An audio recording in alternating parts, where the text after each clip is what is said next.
You good? You good?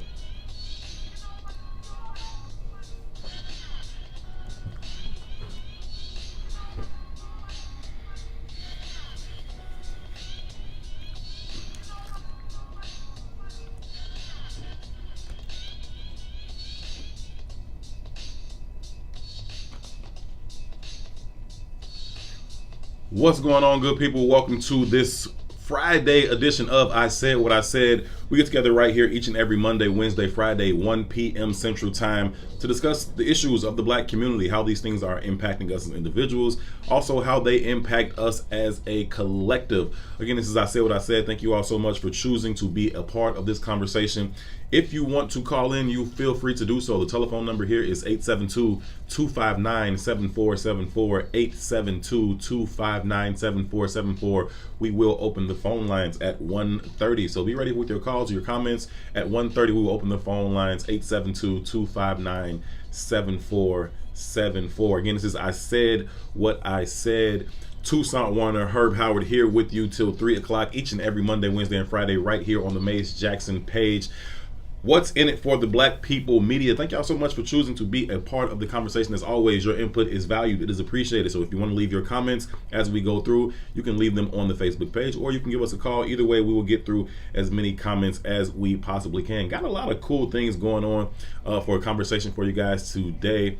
We're going to continue a conversation, a national conversation about Kamala Harris and Joe Biden and what that presidential ticket looks like, but also the disconnect between the apparent disconnect between black men and black women that's kind of inherent in that particular conversation. So we're going to talk about that as well. Akon, hip hop star Akon, who's done a lot of really, really good things in Africa, recently made a comment that is quite perplexing. He says that black people need to get over slavery. We're going to have that conversation later on in the show. But right now, my good brother Toussaint has been tuned into a press conference that's happening live right now in Chicago concerning the Magnificent Mile. And they're talking about some of the things that are going on, all the looting, as they call it, that's happening down on the Mag Mile. And what's interesting about this particular press conference is that they're talking about the Magnificent Mile in Chicago. If you're not from Chicago, the Magnificent Mile is down on Michigan Avenue. It's downtown. It's a bustling area of Chicago, lots of shopping, lots of business, lots of money, right? And what's so interesting about this particular press conference with so many black people being there to speak on it is that there's not a lot of black representation on the Magnificent Mile. And so for them to put together this particular press conference and use all of these black speakers sends a very, very clear message about exactly who they're trying to talk to about not coming to the Magnificent Mile and stopping the looting that is happening down there. So Two's been tuned into it too. First of all, good brother, how are you, sir? Man, I'm blessed and highly favored, famo. Glad on this Good Friday. Yes, indeed. You know what I mean? Yes, indeed. I'm interested in getting into this conversation, man, because even this press conference that's taking place right now plays into some of the other conversations we want to have going forward in the show. Right. Hopefully we could plug in. We want to tune the audience into some of the conversations that's going on right now at this press conference because it's interesting, right? It's interesting to see the responses from the looters, the looting versus the shooting. Right. So when you think about the brand of Chicago specifically, from a black and brown perspective, or from a poor perspective, sure, right? Nationally, maybe even internationally, our brand is violent. Oh, you know what I mean? Absolutely. And we have these up and down conversations around the responses from the police, responses from city government. And I'm just very intrigued about how right now in this very moment we're seeing such an aggressive response to looting. Oh, yeah. And we never seem to see that same kind of response from shooting. Well, because the shootings are mostly young black male victims, right? We talk about that all the time.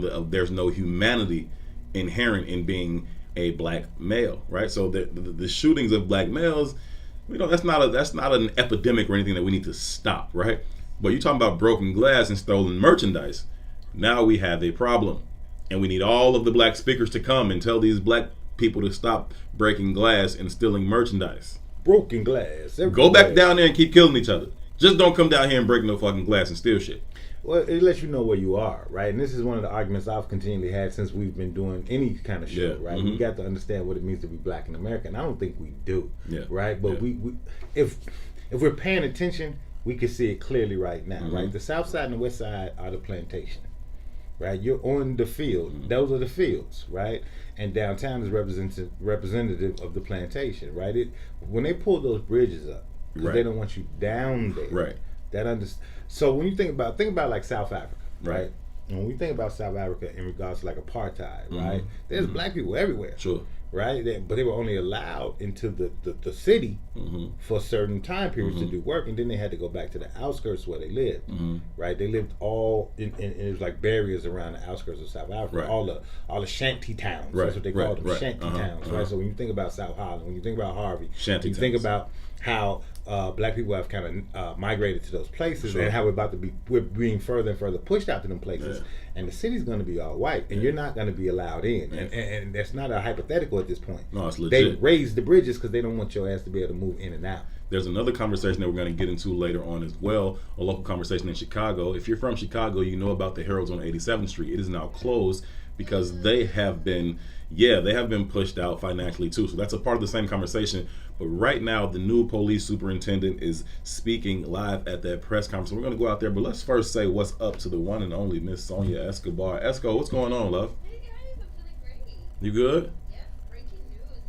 I know you always get excited about that. I see you back there. Sonia Escobar is always doing all the hard work behind the glass. We greatly, greatly appreciate you, love. Let's get out to that press conference and hear what the new police superintendent has to say.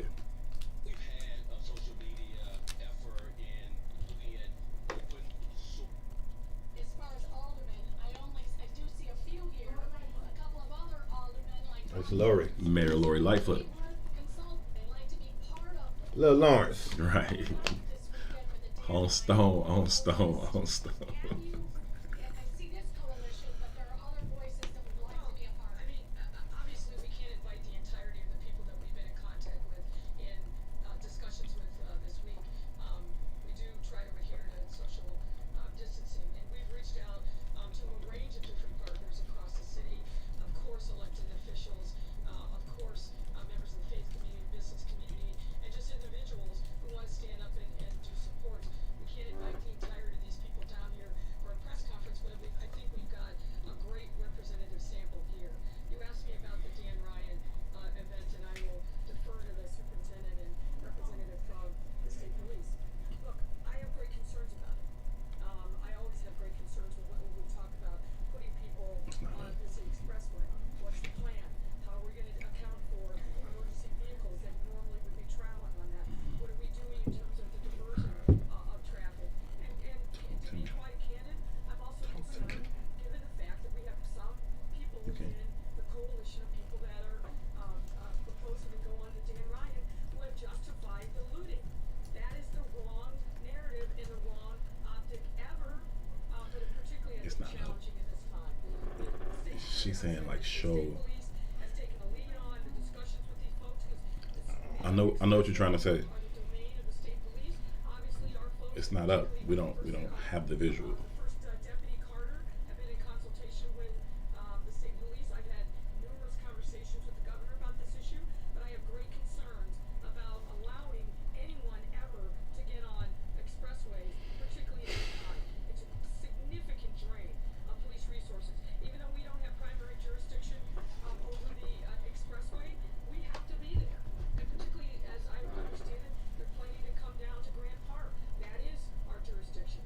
So I have a lot of concerns about it. We are going to continue to be in conversation with our state partners about this issue and hopefully have a workable solution.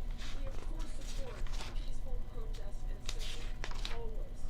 But unfortunately, as we've seen way too many times over the course of this summer, peaceful protest has been hijacked by people who have made every effort to try to provoke our police and injure our police and end up injuring innocent people who come just to be. I know we aren't watching it. As is their goddamn right, particularly their right under the. It's not up. No, we aren't watching. So these are very You got the visual of the press conference? situations, and we need to make sure that first and foremost we are keeping our residents, our neighborhoods, and our businesses and our police officers Sonya saying we should Can I ask you a question? show Yeah, the press we conference. can turn this shit off now. Yeah. They get promised Killed. police reform since Laquan McDonald was killed. That was the press conference that is happening live right now. We were hearing from Mayor Lori Lightfoot as well as the Chicago Police Department Superintendent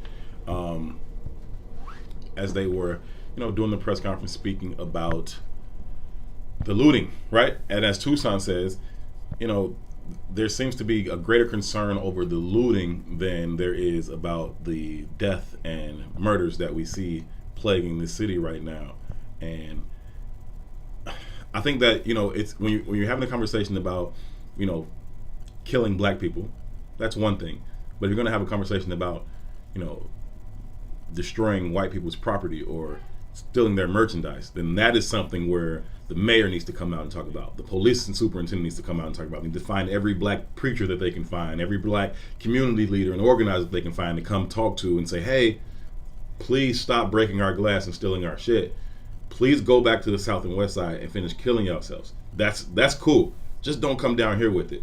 And if you're from Chicago, you understand that there are many ways that they can literally make downtown inaccessible, right? If you're not from Chicago, downtown Chicago is built around Lake Michigan. The Chicago River also runs through there. And what they'll do is they'll raise the bridges so that you literally cannot get in there, right?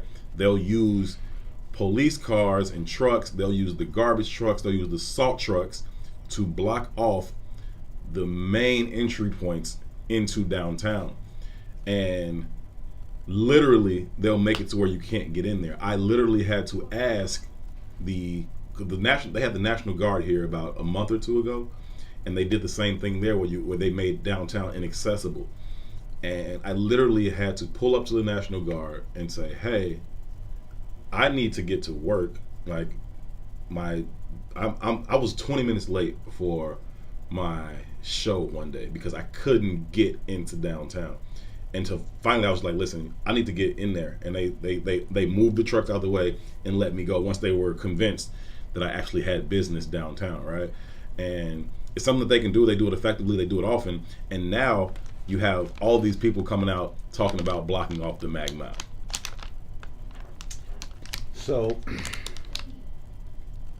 the very title of this press conference is called Mayor Lightfoot Joins Partners to Announce New Measures to Protect Chicago Neighborhoods and Commercial Corridors. That is the very title of this press conference. Protect commercial corridors. But it's And Chicago it starts neighborhoods. with Chicago neighborhoods and commercial corridors. Yeah, but that's BS though. That's complete bullshit, and this is shameful. Right?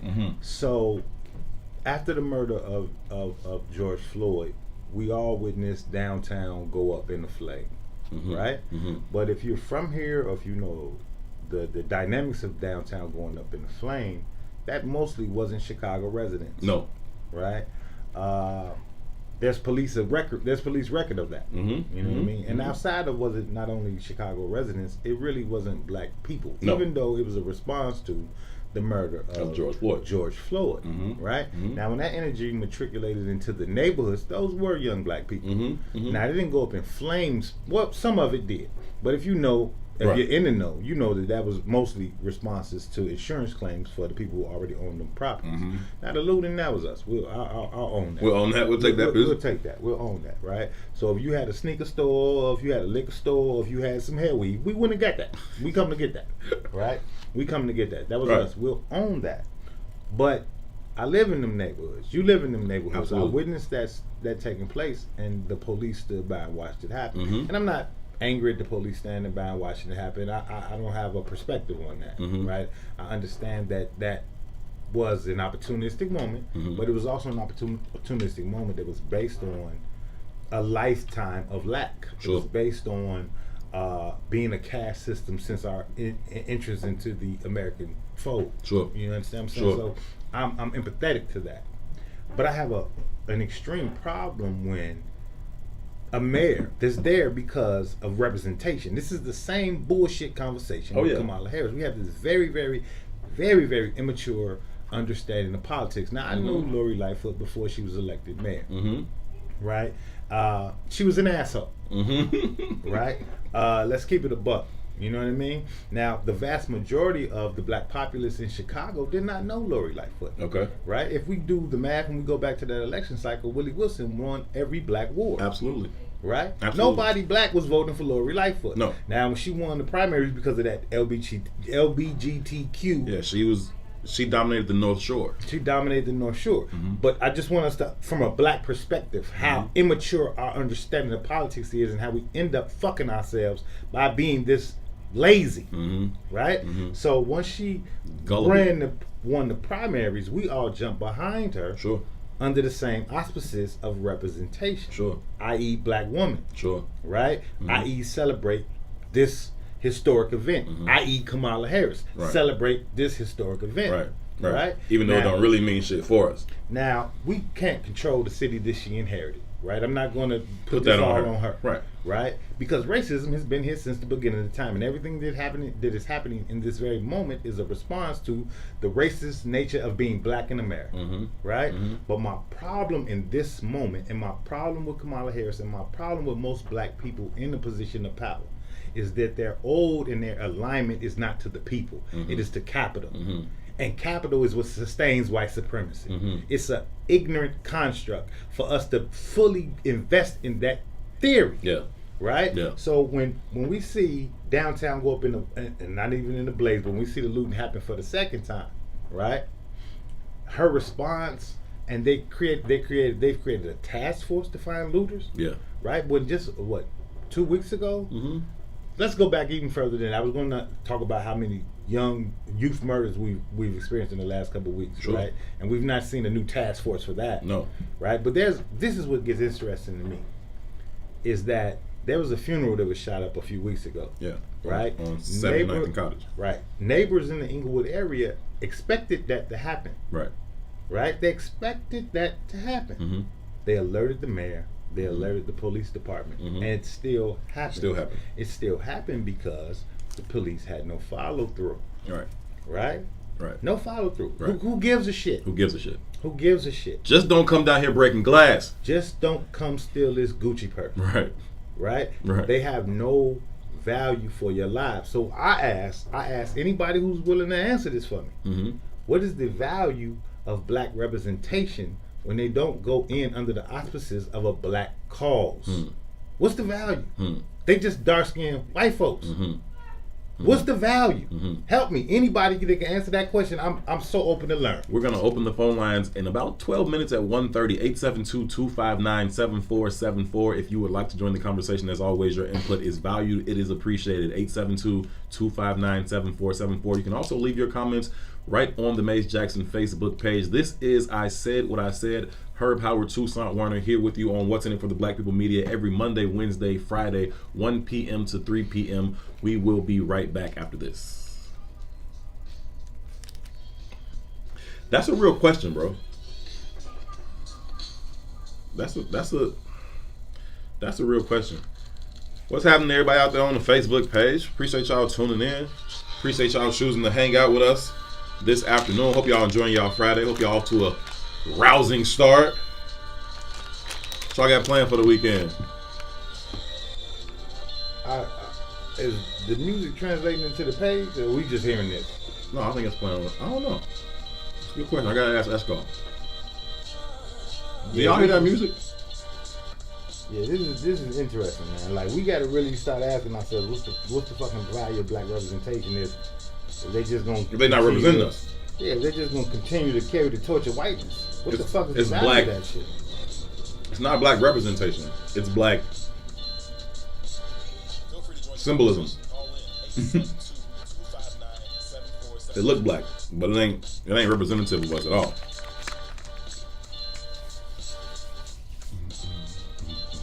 So we actually went local first. Yeah, and then that's cool. We can flip it around. You know, depending on what's going on, we can always flip it around like that. That's cool.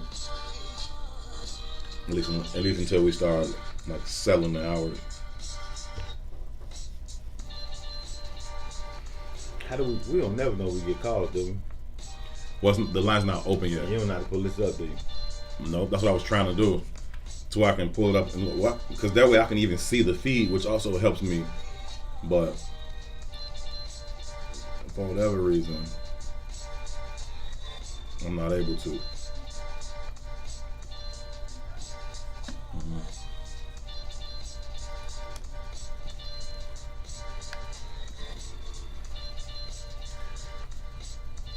Welcome back. We are live from the What's in It for the Black People Media Studios. This is I Said What I Said. My name is Herb Howard. My esteemed co-host name is Toussaint Werner. We greatly appreciate you all choosing to be a part of this conversation. We say be a part of the conversation. That is exactly what we mean. We want your input. We want to hear from you. We want to know what you think. This is a conversation that is truly designed around trying to work our way through the issues that we face in our communities and trying to find some solutions to go forward. And it's not, we don't necessarily believe that Toussaint and I have all of the best answers or all the solutions. So we're trying to talk through them with you all. So any comments that you want to leave, you want to join the conversation, we would certainly love to hear from you. So you can leave your comments on the page, or you can give us a call. We're going to open the phone lines up in about 10 minutes. 872-259-7474 is the phone number if you want to call in and join the show that way. Thank y'all so much for choosing to be a part of this. Thank y'all so much for coming over with us.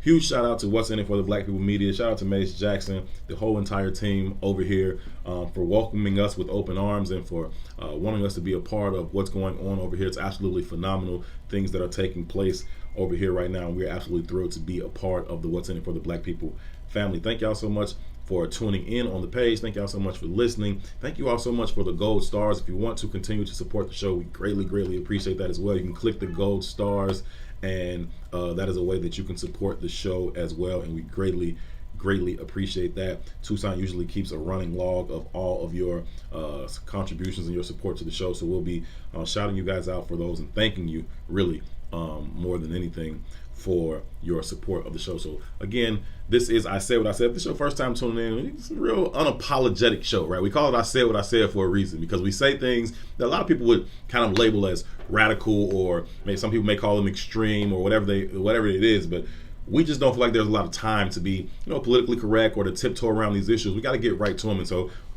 the show's called I Said What I Said. It's an unapologetically black show. It's probably the blackest conversation in the country. What do you think, too? Yeah, I think we got to start questioning what is black anyway. We might be the only black conversation in the and what's in it for the black people is a real question, and it's something that we seemingly don't give a shit to answer, right? I'm really in awe of this goddamn press conference. I can tell. I'm upset, man, because it speaks volumes to the order of the day. Yeah. Like, nobody really gives a shit about humanity. And if you start looking at it from the standpoint of what the very nature or the very definition of what caste means is the very bottom, right? We're stuck in this place and we cannot move. And not only are we stuck in this place and cannot move, but from a black perspective, right? We don't even see or understand the pathway to moving forward. Right. So we keep making badass decisions, right? We're playing chess in a game. I mean, we're playing checkers in a game of chess, right? And I don't grasp how we can't see this, but essentially I do grasp how we can't see this, man. We're undereducated. We're left out of the fold of finances. We're left out of the fold of politics. We're left out of every fold, and then they leverage us. They leverage us because our numbers matter in them obtaining power. Yeah, right? They need us. When you think about it, Cook County in Chicago is the largest concentration of black people in America. When I say black people in America, I mean American descendants of slaves. Those kind of black people. Right. Not the Nigerian immigrants. Right. Not the dudes from the West Indies. Right. Not the Jamaicans. I'm talking about your mom and daddy from Alabama. Not the people that Harvard uses to pad their... Yeah, not them people. Not them people. Their numbers. So...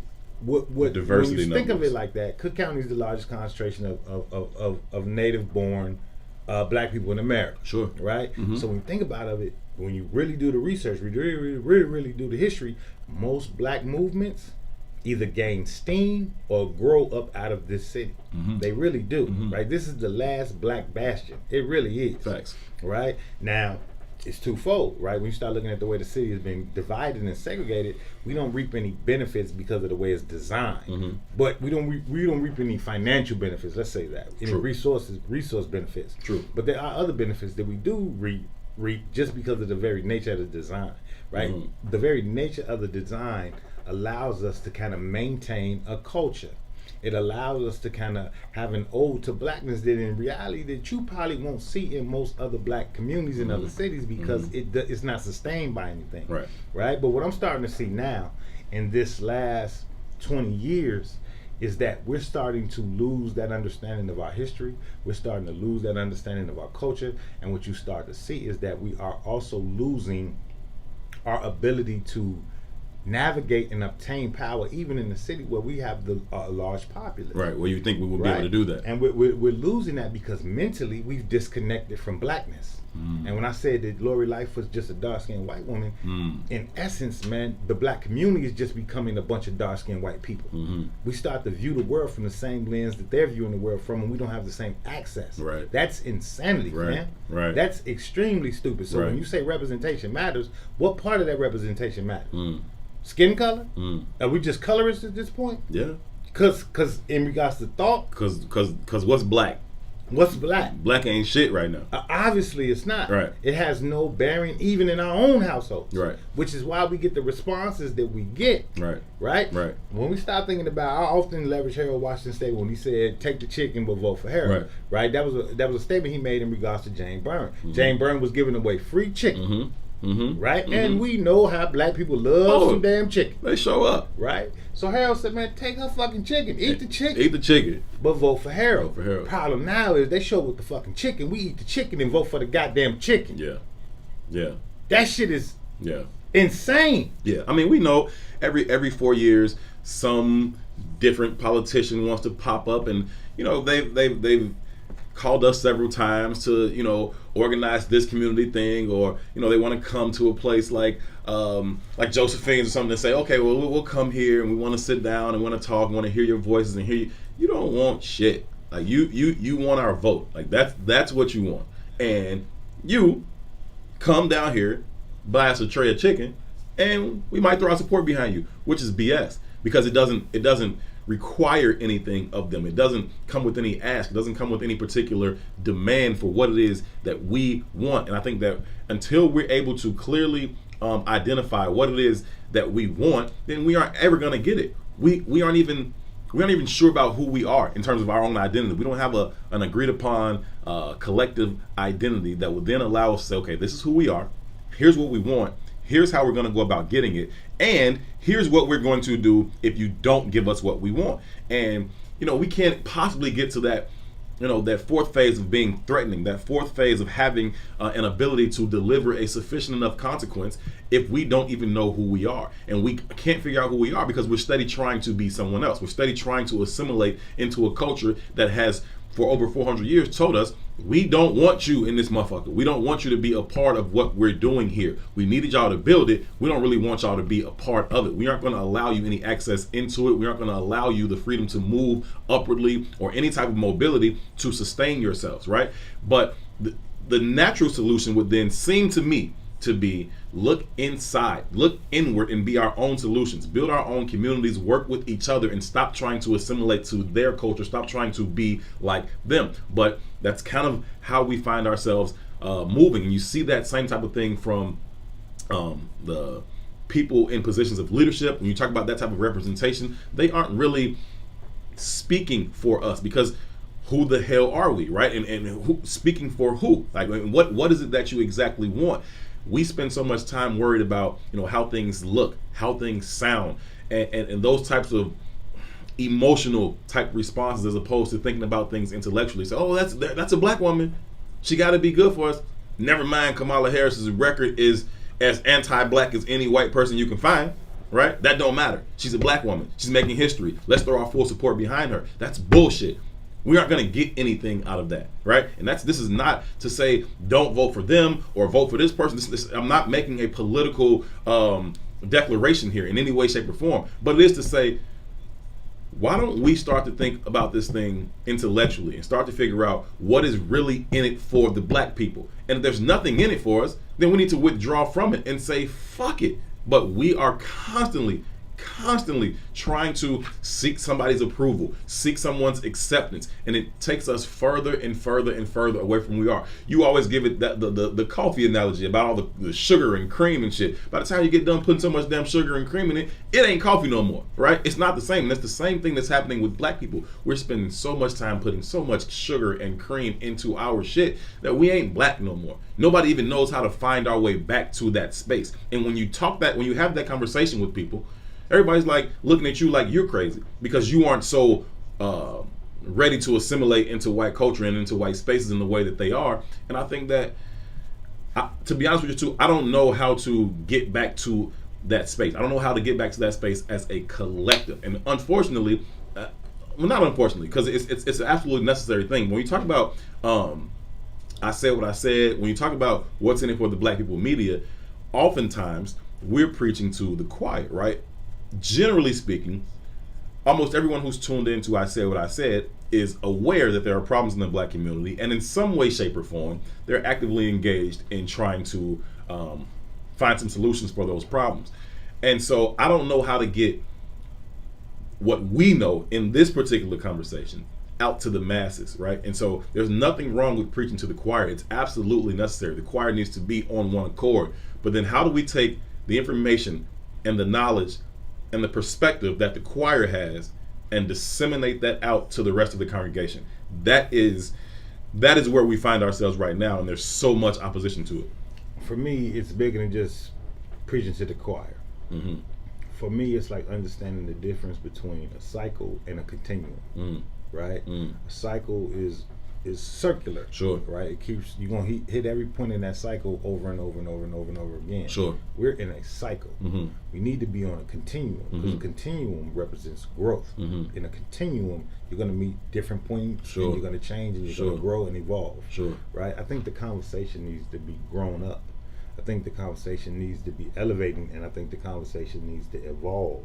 And I think that's the problem right now. We're not evolving the conversation, right? So when Dr. King was at his height, when Dr. King was at his height, he was having a conversation structured in race, right? When they killed Dr. King, he was having a conversation structured in money, Right.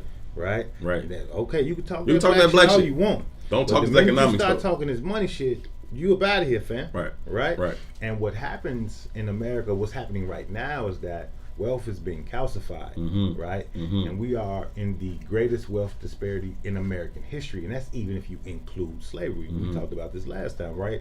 A slave had equity. Yeah. Right? So if you own one slave, it's like owning one house. So Right. regardless of the despondent physical nature of how rough and brutal slavery was, Right. he was an investment. Right. Right? Right. Right now, you're not an investment. Right. You have no intrinsic value to be here. Right? Right. When you think about us as on that continuum of our American experiences, we've only been here in the construct as a service community.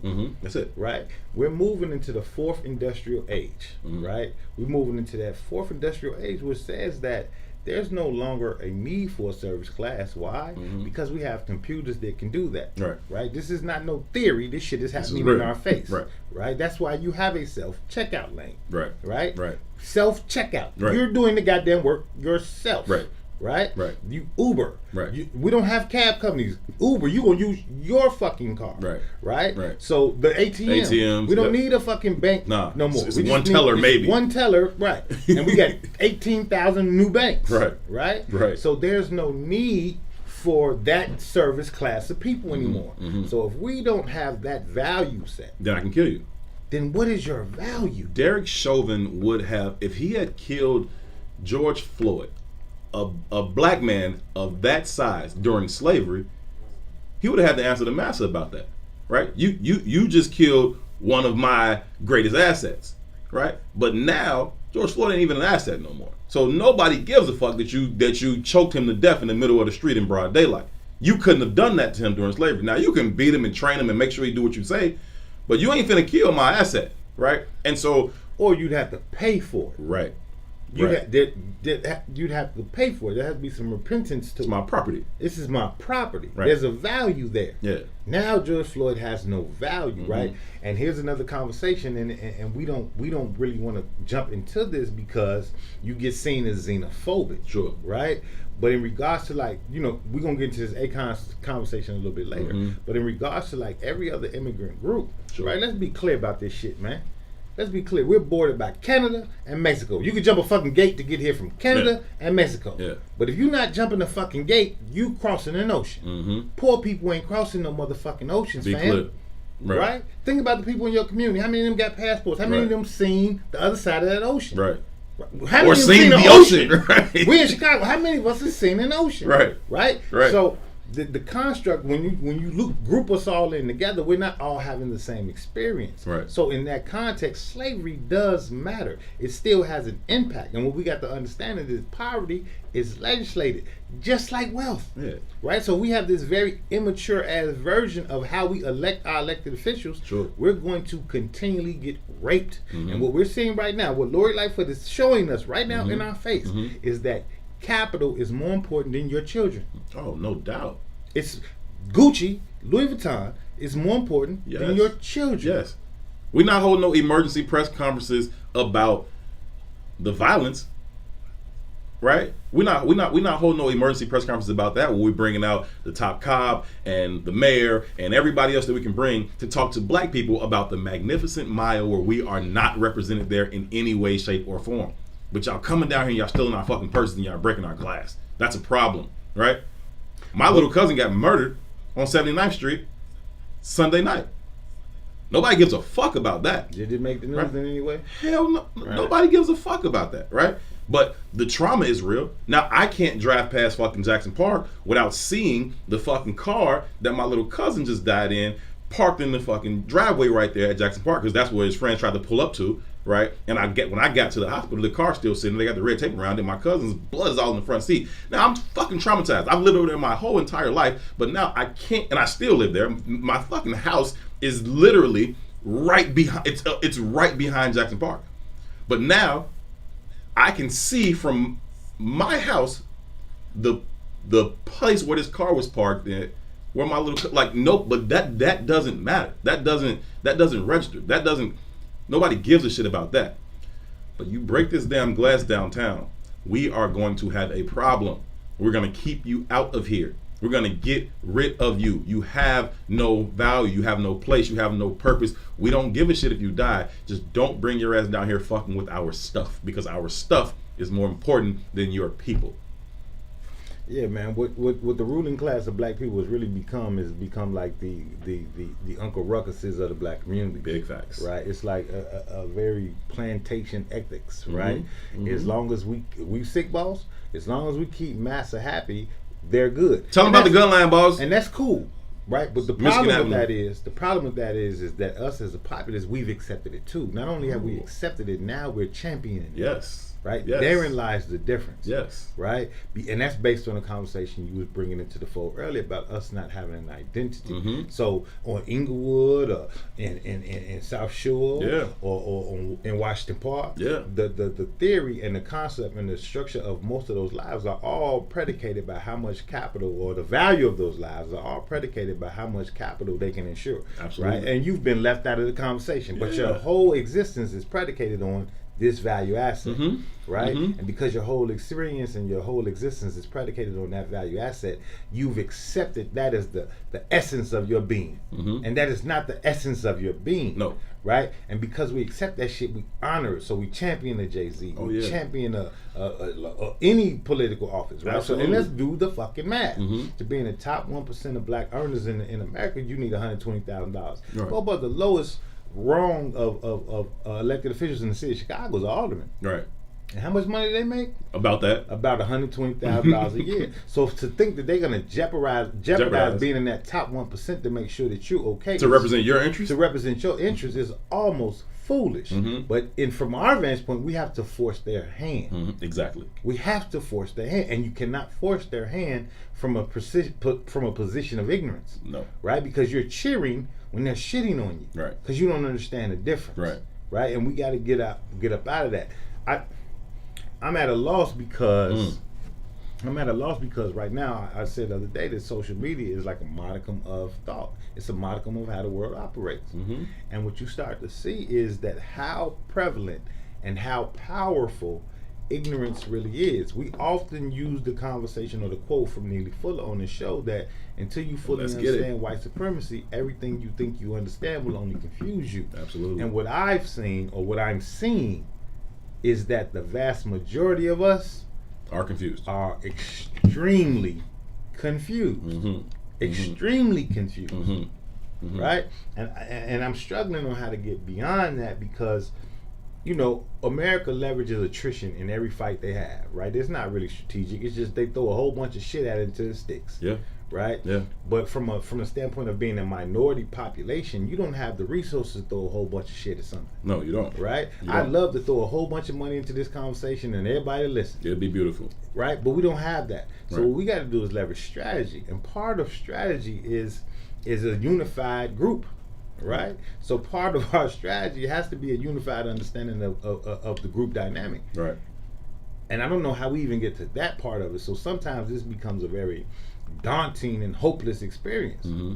And I'm struggling on how to get beyond that because every day the white supremacist system is getting more and more aggressive in its attempts and its attacks to control and dominate all narratives. Mm-hmm. And we're falling further and further into the fold. That coffee is getting lighter and lighter. Is it ever? It's you know, the cream is rising to the top. Right. Right? If What you- are we rooted in? Nothing. If you are just tuning in, this is I Said What I Said, each and every Monday, Wednesday, and Friday, 1 to 3 p.m. right here on the Maze Jackson page. What's in it for the Black People Media?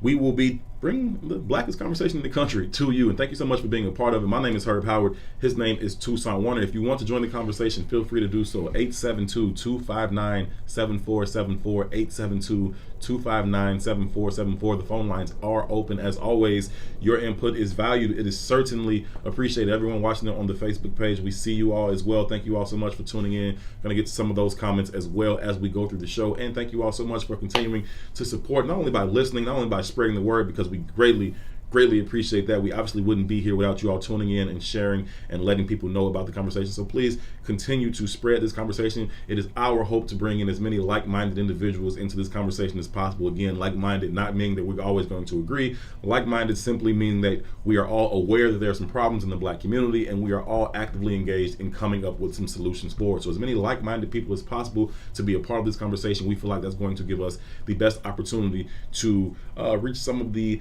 optimum solutions for overcoming a lot of these issues. So please continue to share the conversation. Anybody that you think would either add value to or find value in this conversation, invite them to be a part of it. And also, thank you all so much for continuing to support and show your support by clicking that gold star down at the bottom of your screen. We greatly, truly appreciate you all supporting what we are doing here at What's in It for the Black People Media. Again, this show is called I Said What I Said. Herb and Tu here with you each and every Monday, Wednesday, and Friday, 1 to 3 p.m. Tu, you often talk about, you know, the lack of an identity, right? And where that comes from. And I think trying to get to that piece is what's really important, because you talk about, you know, being able to force these politicians' hands or force these leaders' hands and ensure that they're actually doing things to represent our interests. But I think that part of, obviously, the first problem is, who the hell are we, right?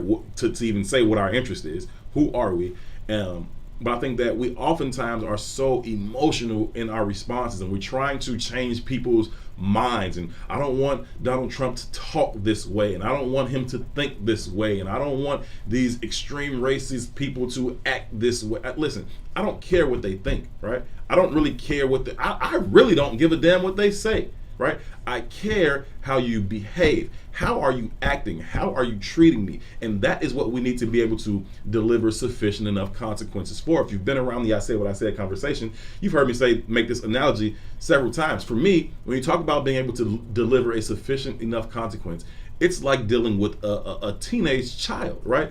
You're 16, curfew's at 11 o'clock. You think, oh, I come in at 12, I come in at 1, right? Your parents are going to deliver a sufficient enough consequence to make you change your behavior. They aren't trying to change your mind. They don't give a shit that you think you should be able to stay out till midnight or 1 o'clock. They're not even trying to change your mind. You can think that all you want to. I'm going to deliver a sufficient enough consequence to change your behavior. And that's what we need to be able to do. We need to be able to deliver sufficient enough consequences to change behavior. Because that 16-year-old child, their mind ain't changing. They still think I should be able to come in at midnight. I should still be able to hang out with my friends till 1 in the morning. That's what they think. But their behavior is going to change because the consequence was sufficient enough to change the behavior. We be so emotional and I want them to like me. I don't give a fuck if you like me. Respect me. Treat me with some fucking respect and some dignity. That is what I care about. You don't gotta like me. You can stand over there all day if you want to and think, I hate him, I hate black people. Do that, fine. I don't care what you think. I care how you behave. Same with these damn politicians.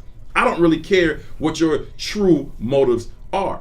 I care how you behave. What do you actually produce from your position of leadership? But see, here's kind of where I struggle, right? Mm-hmm. Most behaviors are dictated by social norms. Sure. Right? And I think the brilliance of the modern racist system is that it's no longer easily recognized or comprehended by most of its black victims. Mm. Right? So what behavior are we trying to change? Because you think about it, right? They elevate certain voices, and those voices get, because we're not digging any deeper than those voices that are in our faces, they create certain narratives, right? So when you start to hear, like, think about this, G. Charlemagne from the Breakfast Club right now is legitimately a black political voice at this moment. Oh, absolutely is. Right? A black political voice that has made a career out of making a mockery of black entertainers. A black political voice that, you know, has championed not graduating high school. I mean, this is the truth. And I'm not knocking Charlemagne's experience, right? I enjoy Charlemagne for what Charlemagne does. He's hilarious to me, right? But he's not the guy that I want to learn about politics from, right? You think about that, then you think about him building relationships with Angela Rye, and she's made a name for herself on CNN as being like the new Auntie Maxine, or you know, she'll check whoever gets in her way, and it's all entertaining, right? It's all entertaining, but it's all very shallow and it's all very surface, right? So you got to get away from that shallowness and that surfaceness to get to the depth of the conversation. But we are bought into the surface shit, and the surface shit does not yield results. Right now, let's juxtapose both of those people too and put them in context. Angela Rye's a millionaire. Charlemagne's a millionaire, right? And they're being funded to be the people that they are. And it's all fucking entertainment. Everybody's tap dancing. This shit is theater. Absolutely. While we are suffering, our children are dying, nobody has a job. We got a $1,700 net worth. The median net income in the black community is like $30,000 for a dual earning household. Fuck all that tap dancing, fam. I'm not here for the show right now. It's time to get a shovel and do some goddamn work.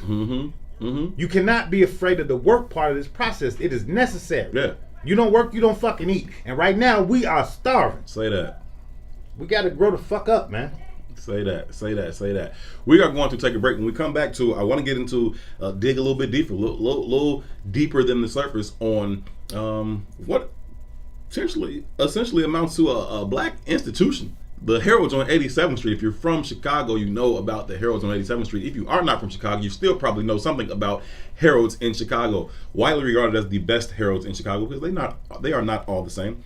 But widely regarded as the best Heralds in Chicago, the one on 87th Street right off the Dan Ryan is now closed. It's an economic conversation. We're going to talk about that when we come back from this break. This is I Said What I Said. Tucson, Warner, Herb Howard here with you till 3 o'clock. We'll be right back. Yo, peeps! I gotta get some more water. You want some? Huh? You think you could, like, do what with them? Like, bring them in our face or something?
Man, I'm not sure if y'all hearing the music or if y'all can hear us.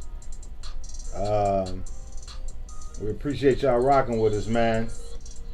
We're trying to build the audience. We're trying to grow the show. We appreciate it if you all share. Also, we appreciate it if you all hit the stars. We're going to try to shout some of you all out as the stars start to come in. And again, the call-in number is 872-259-7474. 872-259-7474. We would love to add you all into the conversation.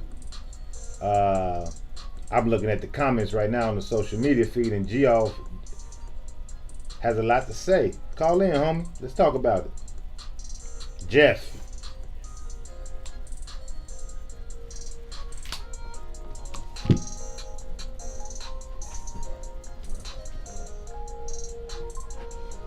Cool.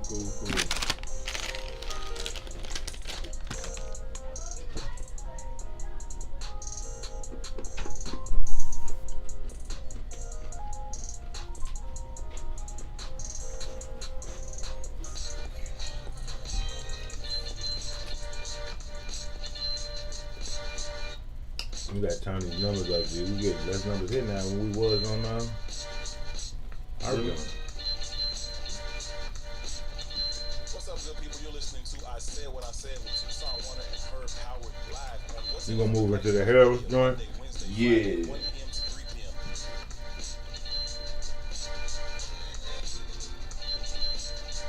Trying to play with some different light settings. See how I look in some other lights.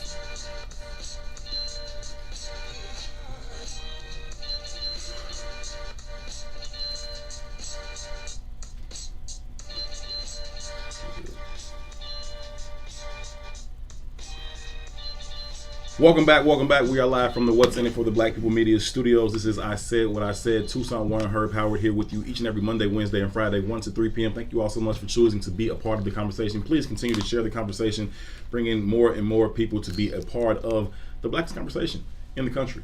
2. Yo. Harold's Chicken, right? It's a staple in Chicago.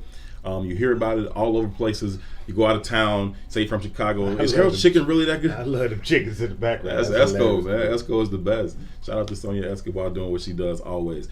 You go out of town and people say, "Oh, you're from Chicago. Is Harold's really that good? Is Harold's really that good?" Like that type of thing, where people come into Chicago and they want to go to Harold's right away, and it's like, it's just a big thing, right? They're mostly on the south side. You get this conversation about the west side because they have a different chicken spot. They've got Uncle Remus. They got one on the south side now too. But anyway, point is, Harold's is a staple in the black community in Chicago. And there's always been this conversation about which Harold's is the best because they are not all the same. It's not like McDonald's where any McDonald's you go to, the Big Mac pretty much gonna taste the damn same. Mm-hmm. Harold's is kind of different, right? Mm-hmm. Each you can have a different. All chicken are not created equal. All chickens are not created equal. They are not created equal, right? You can go to different ones, you get different mild sauce, you'll get a different, style of cooking wings, whatever it is. And so there's always this conversation about which one is the best. And by and large, the one on 87th and State Street, 87 Ralph Dan Ryan, was widely regarded as the best Harold's in the city of Chicago. That's just, the general consensus if you poll the black community. It's now closed. Yeah. They raised the rent 40% during COVID. 40% raise in the rent during COVID. Right. Now, there's a Harold's Express on the other side of the expressway. I'm not sure if it's owned by the same people, right, but they're going to keep that one open. Right. But the Harold's that was on the west side of the street, mm-hmm, I've heard rumors that they bought 4 trucks and they're going to be doing food trucks across the city. Now, I don't know how lucrative a food truck is, but it's still not the same as a staple, right? You always know where to go. You always know where you're going to find it. But outside of just losing the iconic Harold's, because it was what it was. Absolutely. We got to look at it from the economic standpoint of what's happening in the city. Mm-hmm. Not just the city, but all of America. And it goes back to the conversation of wealth being calcified, mm-hmm, right? Mm-hmm. We all are experiencing this new level of gentrification that's happening in Chicago. And traditionally, at least throughout the entirety of my life, the whole south side and the whole west side have been essentially 100% black. Yeah.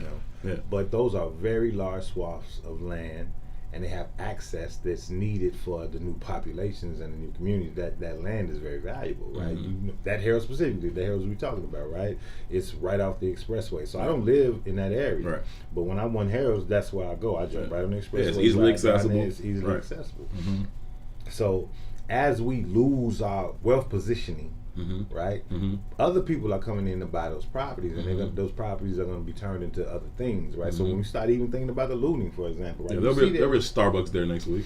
You see, there's no great rush to rebuild anything in our community, right? So it was interesting, right? The first time downtown got burned down, I wasn't down there, right? But I watched it on TV. But that morning, I was like, man, I want to see the carnage, Right, the aftermath, right. I want to see the aftermath of this, right? And you know, I'm an avid bike rider, so I knew they had downtown shut down, and so I jumped on my bike because I knew I could avoid. Right, I can get there on my bike. Yeah, right. I could get there on my bike. So I went down there, let's say, by 9 the next morning. It was And clean. already it was clean. I couldn't even see. I mean, there was still spray painting on the wall, Right. but all the windows had been repaired already. Right. There was crews down there working. Right. It was like there was No debris in the No street. debris in the street. It was all. Right. It was let's get this done. Yeah. Right now, when we start looking at the aftermath of them destroying the access The to shopping neighborhoods in and our all that, right. neighborhoods, none of that is returned. Right. No. The Walgreens No. in my neighborhoods pretty much is probably not coming back. Yeah. You know, Yeah. the only people that have returned are, at least in my neighborhood, are the beauty supply people. So there's no real big push to bring that back. Just like there's no real push to cure the violence in our communities. No. So we got to start leveraging our understanding of our experience in this world as just as humans with the curiosity of a child, right? And we got to start asking Why? Why? Why? Why? Why? Why is a Once you great start to question. asking that question, man, shit starts to get real clear. Why is it great fucking Why question? is the question that matters? And it's the same thing, like you said, the curiosity of a child, because children ask that question all the time. And it's a very, very good question. And I'm always turned off by adults who instantly want to stop those kids from asking why, right? Because why is a great fucking question.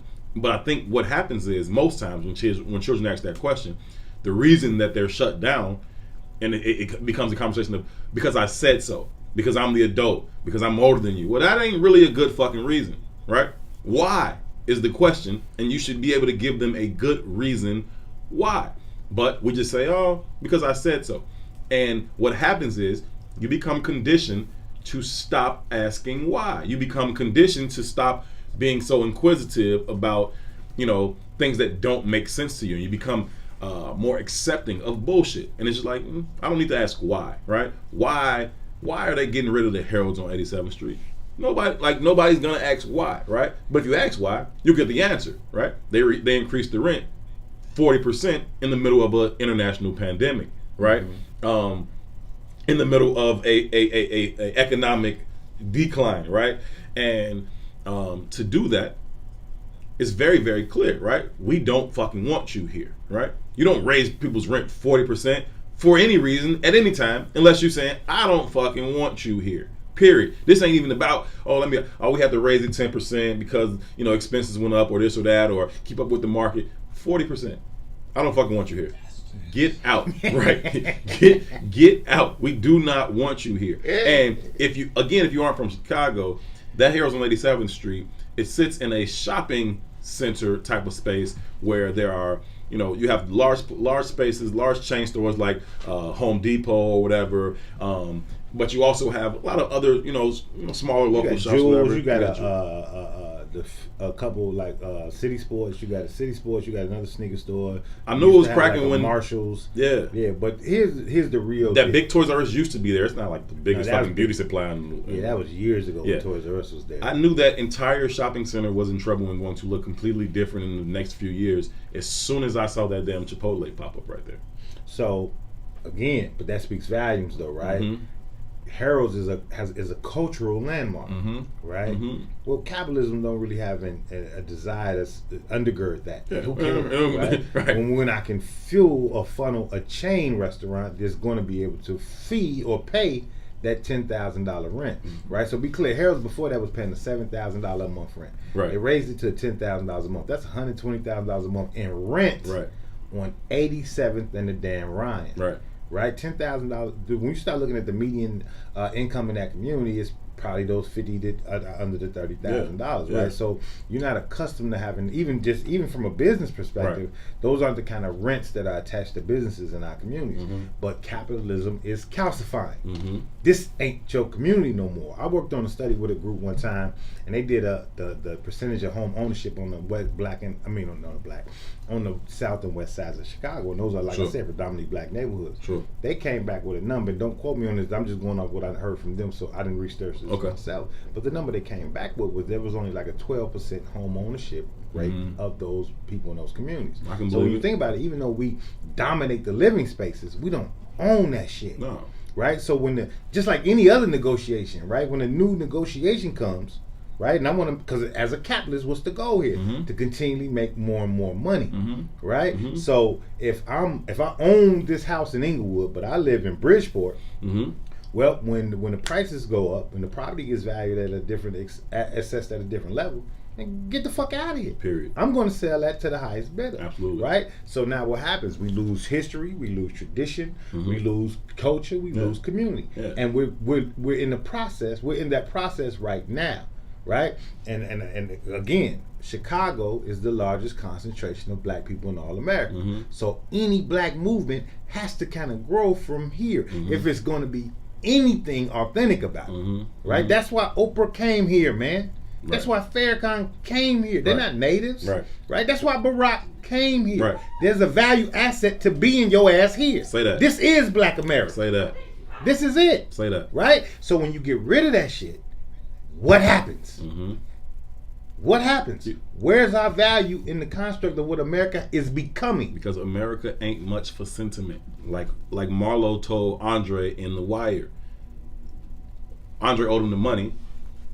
Marlo say, let me get that ring, right? Let me see that ring. He was like, oh man, it's got a lot of value to it. I had it for a long time. I ain't much for sentiment, right? Real value.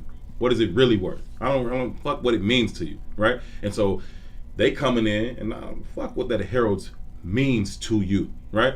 I need to put a Starbucks across from this Chipotle, right? And I know how to get Harold's out of here. I'm gonna put the rent outside of their range. Now, am I about to charge Starbucks what I told Harold's it was to get out of here? Probably not. But even if I do, so the fuck what? They can pay it, right? It ain't about sentiment. I don't care what it means to you. It ain't about culture. It ain't about history. It ain't fuck how you feel. And that's what I'm trying to get us to understand. They are going to charge Chipotle that same number or more. Yeah. Right? But herein lies the problem with that.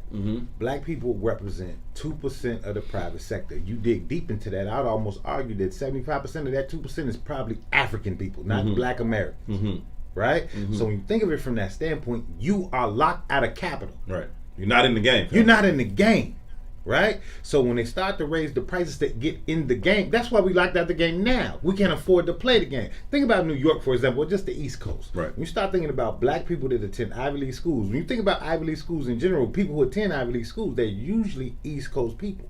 Right? But most of those East Coast people just work for high-end companies and enterprises. They never start their own jobs or their own businesses. The reason they don't start their own businesses is because the prices of living on the East Coast is so goddamn high, they can't take the risk. You can't take the risk. Right. So they lock your ass out the game. Right. So when you think about it, when you start to lock us out the game first, and we're already locked out the game. Already. What is our value asset in the game of Monopoly? It's just like Monopoly. It's just like Monopoly. Right? So if you on the board, your ass ain't got no money, no property, you not on You're the not board in the game, no more. fam. You're not on the board no more. It just is what it is. That's what the very definition of Monopoly is. Right? We're going to lock you out and control every aspect. Everything. We want it all. And they have it all. And the game is set up for them to win and for you to lose. Let's be fucking clear about where black people are on the board in Monopoly. You're on that first fucking block when you start the game. That's where we at, right? Your prospects of getting from that block to all the way around to the other block where Boardwalk and Park Place is, minimal. But even if you do get around, and this is why Monopoly is so important, right? Even if you do get around, all you do in going around is collect more debt. That's it. Right? And once you collect enough debt, what do? You end yourself up in prison. That's it. Just like Monopoly. Going to jail, fam. That's it. That's your only options. Collecting debt and going to prison. And to get off of that block, you have to avoid prison in the first place. That's the first thing that you coming up to. That's your first obstacle. If you're gonna get off this block, you better find a way to get around jail because it's sitting right here But I'm waiting gonna on give you some game, just like the game of Monopoly, right? If you don't have any assets on that board, it's safer for you to be in jail. Oh yes. Oh yes.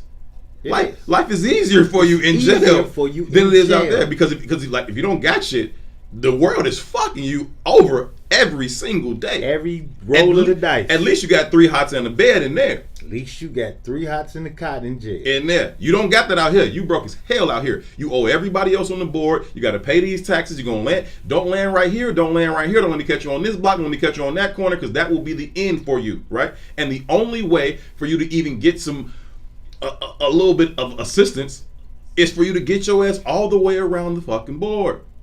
And what's crazy about that, what's really, really crazy about that is the people who already have it are the closest people to getting the fucking help. Park Place and Boardwalk is right next to the free $200 for pass and go. You know what I'm saying? Y'all already in the prime fucking position and you right next to the money. Whereas if I'm in the ghetto, if I'm right there, what the fuck is that, Baltic Avenue and shit right there, that if you're on that hood block, you are the furthest from getting any help. Because Crazy. growth is undergirded by legislation, which is why we must grow our understanding of the political game the fuck up, right? Because we're being legislated out of the conversation, and we're actually opting for that legislation to happen. We're choosing it for ourselves. We're championing it, right? So there's a difference between theory and empirical evidence, right? You could think whatever the fuck you want to think. You can think whatever you want, Right? man. But empirical evidence is empirical evidence, and empirical evidence exists damn near around any collection you want to have, right? So all you got to do to find the empirical evidence is invest time in finding the goddamn information. But we won't do that, so we resort to shit like representation matters. And I don't want to shit on the concept of representation mattering. Well, that's what we're about to go into conversation. It does matter, but representation ain't gonna never feed your family. No.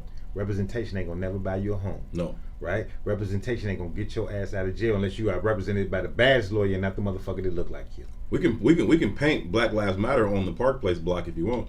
And Still don't fucking matter. But even that, right? And that's part of the goddamn strategy. That's right. White supremacy is always changing and morphing into whatever it needs to be successful. Absolutely. Right? So you get Black Lives Matter, and we all championing Black Lives Matter, but the further and further you get in depth to the understanding of Black Lives Matter, you start to see that most of the money is coming from racist organizations.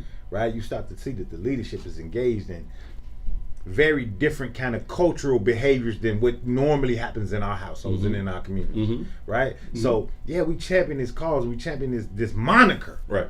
Right? But what are we getting out of championing the goddamn moniker? What are we getting back? Right? So for me, I don't give a shit about Black Lives Matter. For me, it's Black Power. That's for me. Right? So we got to stop championing bullshit monikers because it sound good. Right. Right? What's tangible? What are we going to get out of this tangibly? And if we ain't getting nothing out of it tangibly, then step the fuck away from it. Right. Period. Right. I agree. Right. But we don't understand the value in the real tangible things. Maze, you pop that on for me? I don't know how to do it. What's up, Maze? Maze Jackson popping into the studio. Hope y'all tuned in to the Maze Jackson Show this morning. If you want to be a part of this conversation, 872-259-7474, 872-259-7474. Oh, that looks much better. I don't know why I ain't backed that camera out your face in the first place, too. My bad. You know Maze is a professional, Herb. I'm just letting you stand in for amateur hour. Hey, yeah, you know. I'll be here all night. Tip your waitresses, you know. If you just tuned in, this is I Said What I Said. Each and every Monday, Wednesday, and Friday, myself, Herb Howard, my esteemed co-host, the one and only Mr. Toussaint Warner. We are here on the Maze Jackson Facebook page. What's in it for the Black People Media? Thank y'all so much for choosing to be a part of this conversation. It means a great deal to us that you are tuning in and being a part of the conversation. Leave your comments. Join the call. Make a phone call if you like. 872-259-7474. Thank you all so much for the gold stars too. Are you tracking the gold stars today? Usually I'm not seeing gold stars, man. Nobody's fucking with us today. It's looking like that. I'm feeling real disrespected in here, man. Well, I know. I heard you say that earlier, Sonya. Two just. Maybe I'm tuned in differently. I don't know. Two just. So if you send not some people. stars, send them again. Send them again. never send too many stars. No, thank y'all so much for being a part of the conversation. It truly, truly means a lot to us. Thank y'all so much for coming over with us. All of you guys who have been tuned into I Said What I Said, for coming over to the Mace Jackson page and What's in It for the Black People Media. We truly, truly appreciate it. All of you all who have been tuned in to What's in It for the Black People Media and have now accepted us as a part of the family, we greatly, greatly appreciate it. Thank you all so much for choosing to be a part of it. I do believe that someone is on the line. Caller, thank you so much for calling in. How are you? Caller, are you there? Yes, sir. Oh, yeah. How you doing, brother? Doing well. What's on your mind? Well, I'm at work. I'm checking listening to y'all on YouTube, and I love Mae Jackson. She's telling me about y'all. I just like to ask y'all a question, brother. Sure. What do y'all think of do you think that white liberals are more of an enemy to black people today with the liberal policies in the inner cities? And my second question is, do you think black people, we consider ourselves victims? And my third question is, what about all these black folks, as Mae Jackson talked about it earlier, about all them Negroes down in Springfield with the, how they selling us out, ain't giving us nothing, they holding spots, you know, what about the sellout black, and what about the liberal policies, and are black people victims, or we can really do better ourselves? What's your name, brother? My name is Brother Ryan. Ryan? Ryan. Ryan, well, we appreciate the call, man. We're going to answer your questions here in a bit. Thank you so much for the phone call. Next time you call in, just turn your phone down a little bit so we don't get the feedback, and it'll be a little bit clearer. But we're going to get to your questions. Thank you so much for the phone call. I'll kind of go backwards to his questions in terms of the representation that we get from, you know, the so-called leaders, whether they're down in Springfield or wherever they may be, and they're, you know, looking out for their own interests more so than representing ours. I think that you kind of just tackled that. You talked about, you know, they're looking out for themselves, right? They're concerned with their own interests and continuing to pad their own pockets. And this idea of actually representing black interests ain't even a fucking real thing for them. So the brother had a bunch of different questions. Yeah, he had 3. Mm-hmm. But I struggle with hearing most of them. Okay. Right. So maybe you can help me understand what the questions were. Mm-hmm. I struggled in hearing them. Well, he said, are white liberals? Dang, it just slipped my mind. I should have kept my line. Okay, so I'm thinking I got the gist of it from just hearing it. I can't repeat them because I didn't hear it verbatim. But I think what we, again, and this is what I mean when I say that we got to like mature our understanding of our positioning, right? We keep creating these divisions in how we approach the conversation. White liberals, the Republicans, the Democrats, sure. What's happening in Springfield versus what's happening in Chicago, sure. Or what's happening at the national level versus what's happening at the local level. For me, I don't even look at it from that perspective, right? I think there's one conversation, and the one conversation is that you were only brought here to be of service to the ruling class, and now we don't need you.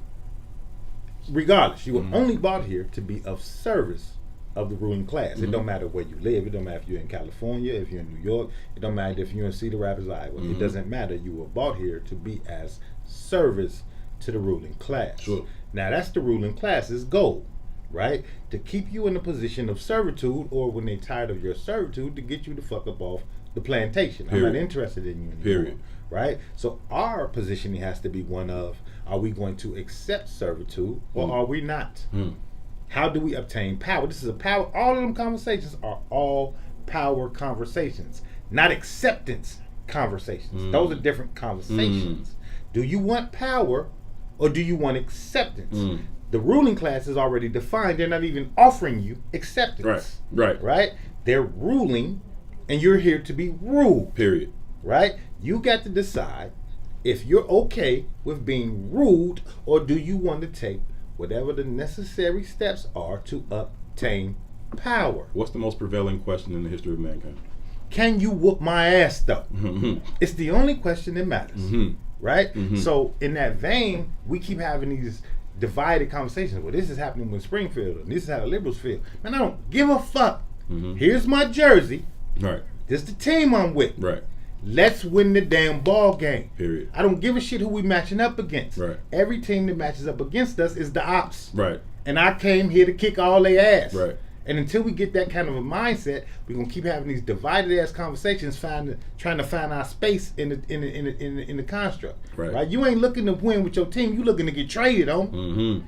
I'm not interested in getting traded. Come on. We building from the ground up and we're gonna beat everybody ass. I want to go. If you looking to get traded, get your ass off my team now. I want to go play with Steph and Clay. Commit or quit. Right. Period. Right. Period. They winning over there. I want to go play with them. Right.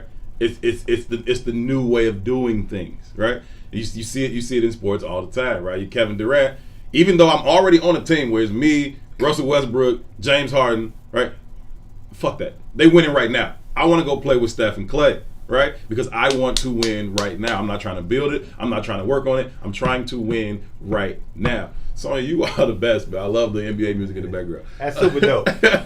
but even to the analogies you just leveraged, right? Yeah. The blemish on KD's record is that he went and played with Steph and Clay. Regardless of how good of a player KD is, that's Steph and Clay's team. Right. He was a better player than everybody on that team. Yeah, but that's their team. Steph's team. Period. You're not going to overshine Steph in Steph's not team. Never. Period. Right. It is what it is. And instead of going to play with Steph, what you should have been trying to do was whoop Steph's ass. Should have been trying to whoop his ass. Period. That's it. Same thing with Bron. I'm going to go team up with Wade. Right. That's why you're not the GOAT. Right. That's why Mike is the GOAT. Right. Are you here to win ball games, or is your ass looking to get traded? And everybody in 90s basketball, right? That was just the shit. It didn't. Patrick Ewing, if you don't learn how to beat Michael Jordan, you're never gonna fucking win. But I'm not going to play with the Bulls, though. I'm going to play with the Knicks my whole damn career. And I'm just going to keep fucking getting my ass beat by Mike until we figure out how to beat him. Yeah, I wish I could have heard the brother's question more clearly, but even though I couldn't hear it more clearly, my answer still stays the same. Yeah. Right? We got to understand our positioning in America. Mm-hmm. And that positioning hasn't really changed since the inception. Mm-hmm. Right? Now, we think we've gotten more access. When you start looking at Chicago, essentially, like even when you start looking at it from the governmental perspective, Chicago's a black city. Oh yeah, it legitimately is, for right? Sure. It's a black city. We got a bunch of black leadership. Mayor, we don't got no goddamn black resources though. We don't got no black with all that black leadership. When that yearly budget gets broken down, I think we get like less than 2% of that. Yeah. So what the fuck is the value of black leadership and black representation if they're not specifically speaking to the communities that afforded them the opportunity to be in that leadership position? Right. It's like the motherfucking coach is coaching for the other team. They asking us to lose. Get the fuck out of here, man. Rahm came with a clear agenda. Former Mayor Rahm Emanuel's agenda was very fucking clear. He was there to develop downtown and did a phenomenal job with that. He brought some businesses there, and you talk about Boeing or whatever else, and built a whole bunch of buildings, and they built the riverfront and all that shit. Phenomenal job he did for downtown. Everything else though, fuck it. Doesn't even matter. In fact, we're going to leverage the decimation of those areas for the uplifting of downtown. Like, for real. And it's like we're going to push downtown as far south as we can. We're going to keep going south loop. We're going to keep going west loop. And now downtown almost extends through the west loop to like Ashland now, right? And south, you're going at least to 22nd. It's always been that, but now they're trying to push themselves until they can get clean through Hyde Park. You got downtown Hyde Park. They rebranded, homie. Oh, look, yeah. I got a partner that is a friend of mine's friend. Okay. Right? So it's like a extended network type of deal. Yeah. It was all from Naperville, right? Mm-hmm. So their understanding that the South Side is, it's a Naperville understanding. Right. And I saw him at the African Fest one year, and he was with his wife, and his wife is a little like an Indian woman or something like that. Mm-hmm. And I was just like kind of confused, like, what the hell are y'all doing on 51st Street? Because obviously that's not y'all hangout, that's not y'all thing. It's not He was like, man, I just bought some property around here. No, he said, I just bought some property in the South Loop. And I was like, oh man, that's dope. And I said, right here. I said, where's the property at? He was like, oh, 47th. I said, fam, that's not the South Loop. Oh, it is but now. They're rebranding it, you know what I'm saying? Sean Mack, shout out to Sean Mack. Right. Chicago. No, that's real though, right? That's absolutely real. Where you're talking about now, that thing is absolutely being pushed, to where the South Loop is on 47th Street, and if they can just get to University of Chicago, right now, they can push that thing to 67th Street. Hey, Hyde Park has a new brand. I get mail every day that says this is Hyde Park. Oh yeah, you ride down 53rd, you see it on the light post, downtown Hyde Park. Like what? right? But they've rebranded it. They got all the stores and all the shops and theaters and everything else to go along with it that says this is a downtown area, right? Now we know it's just fucking 53rd Street, but marketing is real, advertising is real, imaging real, right? It's about the perception. If the perception says that it's this, then that's what the fuck it is. Again, it ain't about how you feel. It's about the reality of the thing. And perception can absolutely be reality. And I think we see that playing out all over this city right now. When you have something like a staple like Harold's on 87th Street being forced out due to economics, the writing has been on the wall. But now we're beyond writing on the wall now. We're to the point where it's actually happening right in our faces. And then you have this national conversation where black people are so enamored with the fact that there is a black woman on the running for vice president. And it's like, have you seen her record though? But I don't care about her record. I do. None of that. I care, but in context of the conversation, I think we need to have immediately, her record is irrelevant.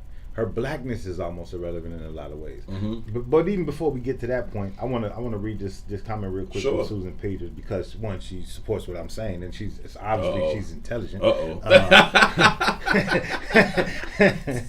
But she says, I recommend reading Isabel Wilkerson's newest book, Caste. Okay. The origins of our disconnect It essentially supports what Toussaint says.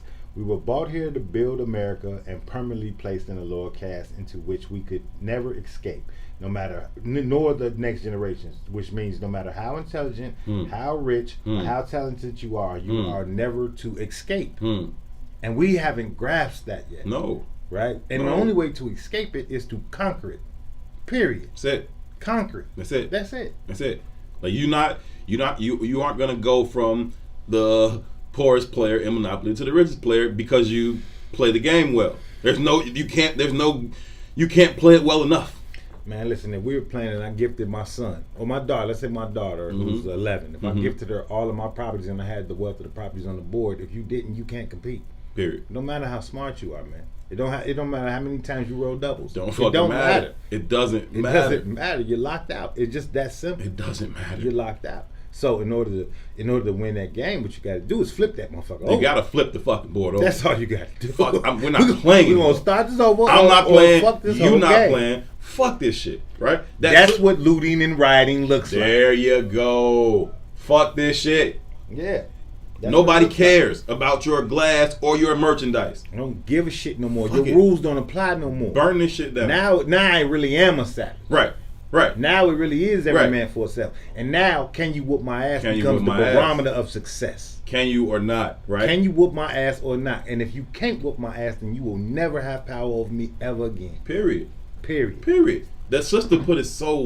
The sister, right after when the uprising first started, right in the aftermath of George Floyd being murdered, the sister the video went kind of viral when she was just talking about the response to the uprising. People talking about the riots and the looting and all that. She was like, "Look, man, you talking about economics, right?" And she made the same Monopoly analogy. And she said, "Listen, if somebody goes around the board 400 times before you even get to fucking play, the game you ain't catching them. It's over with. The game is locked. It's over with. It's locked, dude. They didn't went around 400 times for free." Man, it's 2:23, and I really want to talk about this divide that Kamala Harris is bringing to the forefront. I think it's very important. Let's get in it. Right. One of the things that happened, right? One of the responses that happened, or really on my newsfeed, the most prevalent response that I've seen from the Kamala Harris announcement is one that from black women saying, if you are a black man and you're opposed to this seat, or you're opposed to her being in this VP seat, right, then you have a problem with black women, right? Not Kamala Harris, right? And it's being worded in a plethora of different ways, which is BS. But the sentiment is the sentiment, right? And it's not a new sentiment. No, it's not. Right? It just is. It's been happening over and over again from a plethora of positionings, right? And this goes back to that same conversation about understanding who your team is. Yeah. Right. One of the things that I said before we even moved on to the what's in for the black people space is that I said black men are not offered humanity at all. Blackness in itself is not offered humanity, right? But in our community, you can find humanity through womanhood. You can find humanity through Homosexuality. Through womanhood, homosexuality, childhood, right? So if you could be a black child and your humanity is offered to you through your childness, Right. you can be a black homosexual and your humanity is offered through your homosexuality. You can be a black woman and your humanity is offered through womanhood. Mm-hmm. But for a black man, there's no humanity offered at all. Mm-hmm. And what we're seeing now is that there's a large swath of our feminine populace that are adhering to these ideas. Mm-hmm. Like your thoughts don't mean shit. How you feel don't mean shit. Your experience don't mean shit.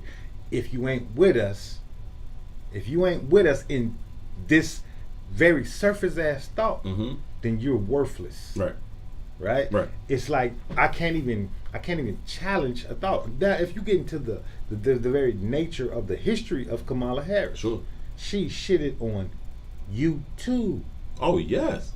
On black women several times. You too, Mm-hmm. and that's part of the racial conversation too, right? When they say Kamala Harris is not black, Kamala Harris is black. Mm-hmm. She's absolutely black. Mm-hmm. She's black in the vein of Barack Obama being black. Mm-hmm. But there's a difference between being black and being an American descendant of slaves, and that difference is solely attached to the resources that you've had in your life. Absolutely. Period. Mm-hmm. Right? So here, to put this shit in perspective, I got a niece that's about to go to college next year. Well, she's going into her senior year. Mm-hmm. And I had a conversation with her the other day. And I was like, what colleges are you looking at, Ash?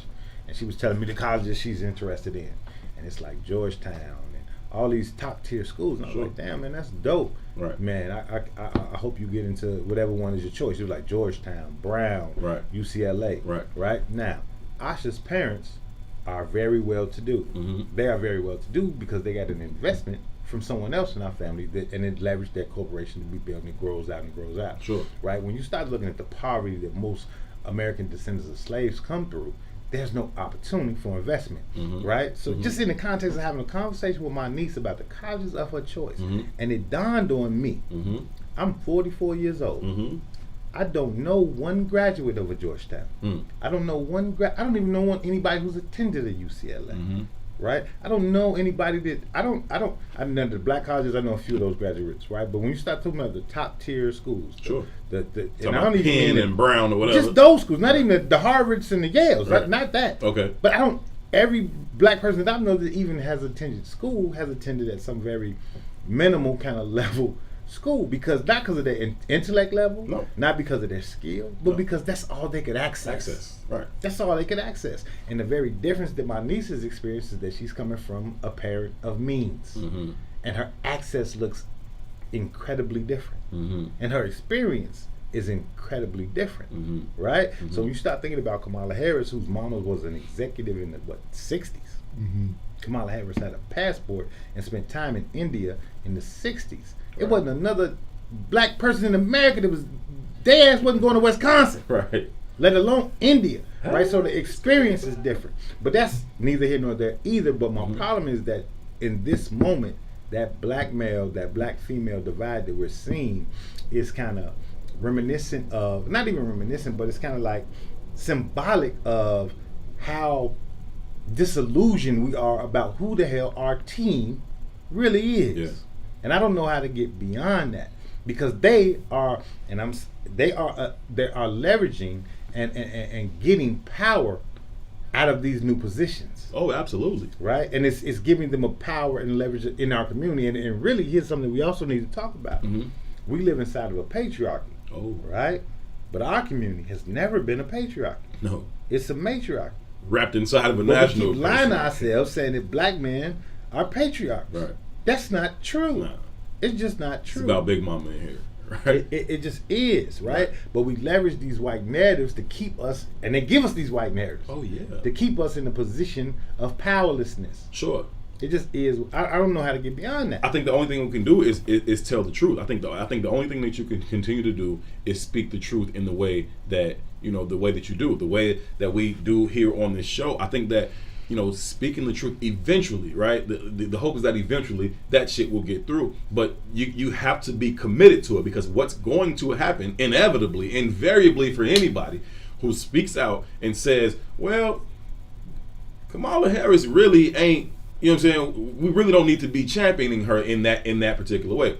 Now you hate black women, right? Now you got a problem with black women. Now you're not celebrating this historical moment. What the fuck do that mean for me, right? It doesn't mean anything, right? But what you're gonna come off as misogynistic and sexist and anti-black women and all these other things, people are gonna start to call you all those things, and you have to be able to withstand that. You have to be able to take that and still tell the fucking truth, because the truth is the truth. Now, whether I capitulate and say, well, I don't want black women mad at me, right? Because I don't want black women mad at me. I really don't, right? But the truth is the truth.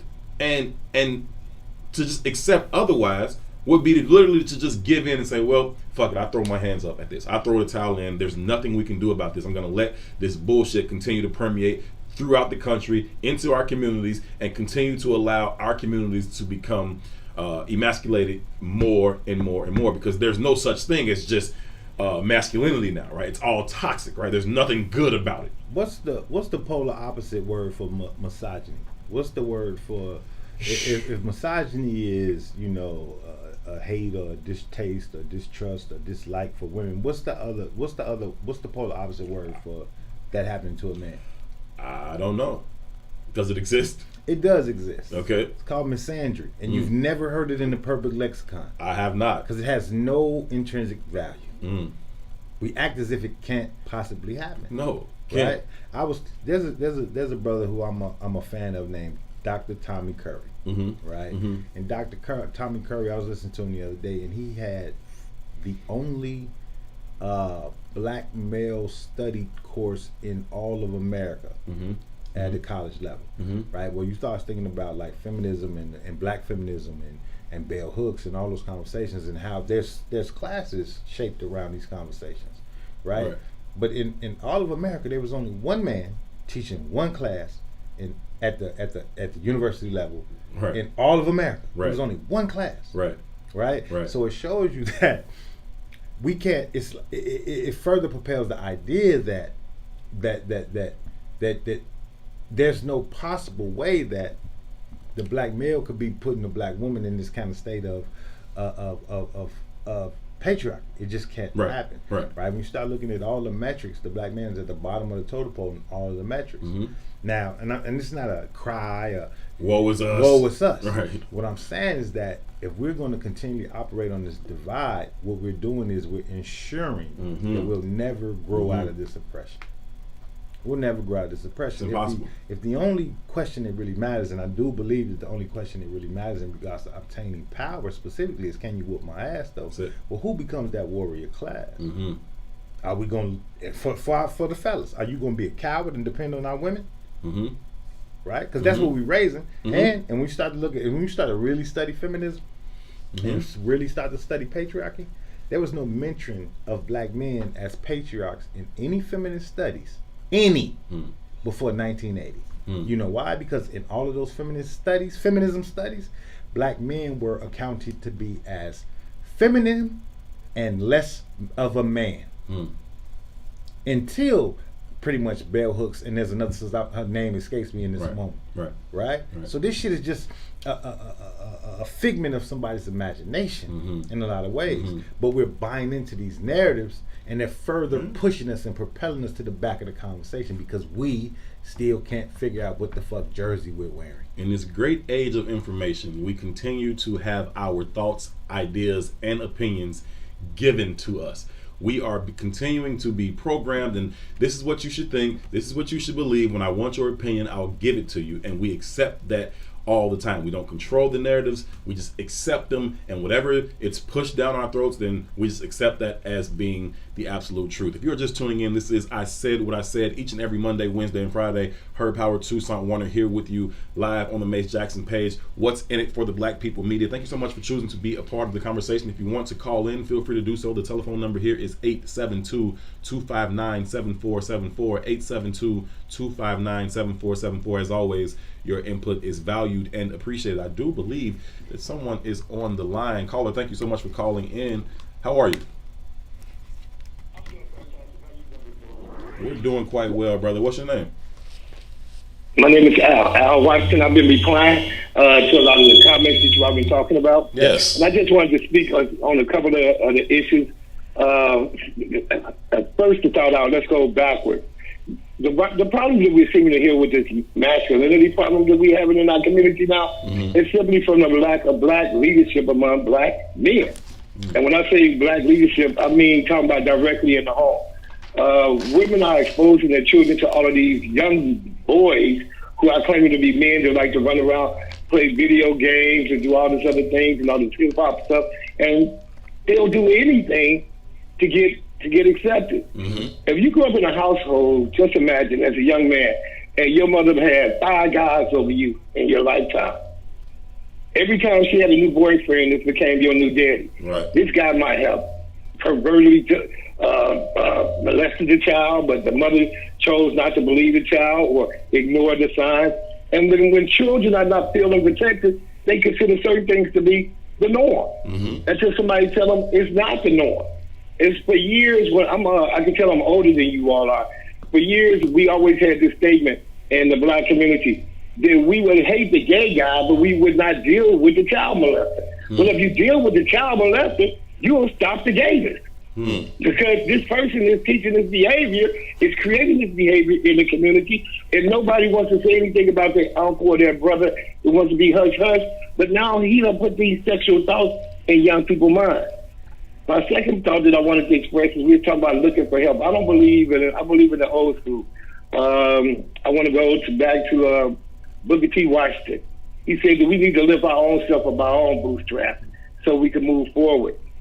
Here, we don't like to hold people accountable for what they're supposed to do. Look at our congressman. You didn't hear anything from Bobby Rush until somebody ate his popcorn about black issues. You didn't hear anything from Tony Rickle. Everybody's talking about the mayor, but she's the president of the county. Cook County, who has tons of money to put back into the community. From this 10 cents a bag that she bragged about, the county is flush with money. Well, the city of Chicago is a part of Cook County. So how come she's not doing all of these things for her people? We need to start marching on the right offices and the right people. And remember, politicians work for us. We don't work for them. Vote them out. They get the reason why they don't care about us once they get these jobs, because they know we don't take the time to hold them accountable. They like, well, you know what, they ain't put me in office, so I ain't got to answer to them.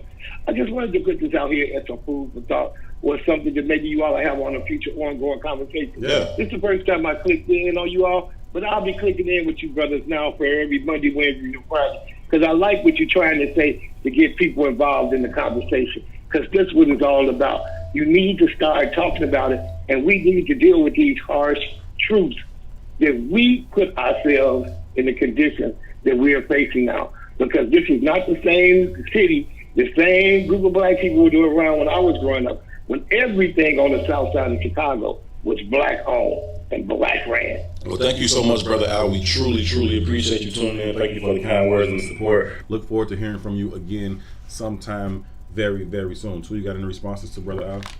Yeah, first and foremost, man, I appreciate him calling in, man. I'm glad we created a new fan or a new listener. But I always say this too, right? There's no problem in the black community that the eradication of white supremacy wouldn't solve, right? So oftentimes we harken back and say, well, this is our problem, this is our problem. But the problem is the very nature and the very essence of our being on these shores. It's the same. I keep saying it's the same conversation, right? You were brought here to be in service. It just is what it is. And when you were brought here to be in service, there are certain responses that happen because you've been placed in that perpetual state of servitude. You know what I mean? And how do you keep someone a slave, right? Just like anything else, right? When we were actually in in let's say 1619, right? You couldn't read. You couldn't. You had to keep a person stupid to keep them enslaved, right? Because if you start, anytime you empower somebody, the power culture is never going to empower you enough to take over their power. This is a conversation of power. Right. All of it is a conversation of power. So part of our problem is, and I do agree with Brother Allen. He said a lot of our problems is our own problems, but I think there's a nuanced conversation. Right? But I think our main problem with our problems being our own problems, or us creating our own problems, is that we have began to identify with a white value set because we've not created our own. We identify with a white culture, because we've not stood on our own, right? That's why we always had this conversation about identity. You know, we've made this conversation a joke oftentimes when, you know, Black History Month comes around, and you got people saying, champion the statement that says our history didn't start as slavery, right? You got people championing and say, well, you know, we come from kings and queens and this, that, and the third. Well, I got a different perspective on that, right? What if our history did start as slavery, right? The people that arose up out of those conditions have dominated the energy of the world since that time. Yeah. Right? Africans follow us. We don't follow Africans. Right? If you stop a random black person on the street and ask them about anything that's happening in Africa, they can't tell you shit. Right. Now you go to Africa and you stop a random African on the street. Ask them what's going on in America. You ask them what's going on in America, and they can run this shit down to you like they live here. Right? Because we have become the dominant culture in the black diaspora. Oh yeah. Right? But we, us who have created that dominant culture, find no value in being that person, which is insanity. Right? So it's, again, and I'm not disagreeing with the brother, but it's a nuanced conversation. Yeah, it's a both and thing, right? I agree with him in terms of we have to be our own solutions, right? We aren't nobody else is going to come and save us from this thing. We have to do that part ourselves. But I get it's a real delicate situation for me when you start talking about the idea of bootstrapping, right? Because as you always say, we don't even got on boots, right? That's true. And so I think that when you talk about this idea of you know, pulling yourself up by the bootstraps, for me, I get a little bit I don't know about around that conversation, because we didn't put ourselves in this position. And it's nuanced, right? It's nuanced, right? Right. And I'm not with the pulling yourself in front of, because right. I don't think that's the point. I think he was more so speaking about how we overcome these things more so than why we are where we are. But you know, is one of the things he did say that I wanted to address, man, because I've heard this a lot from a older demographic, but I've never witnessed it or lived it.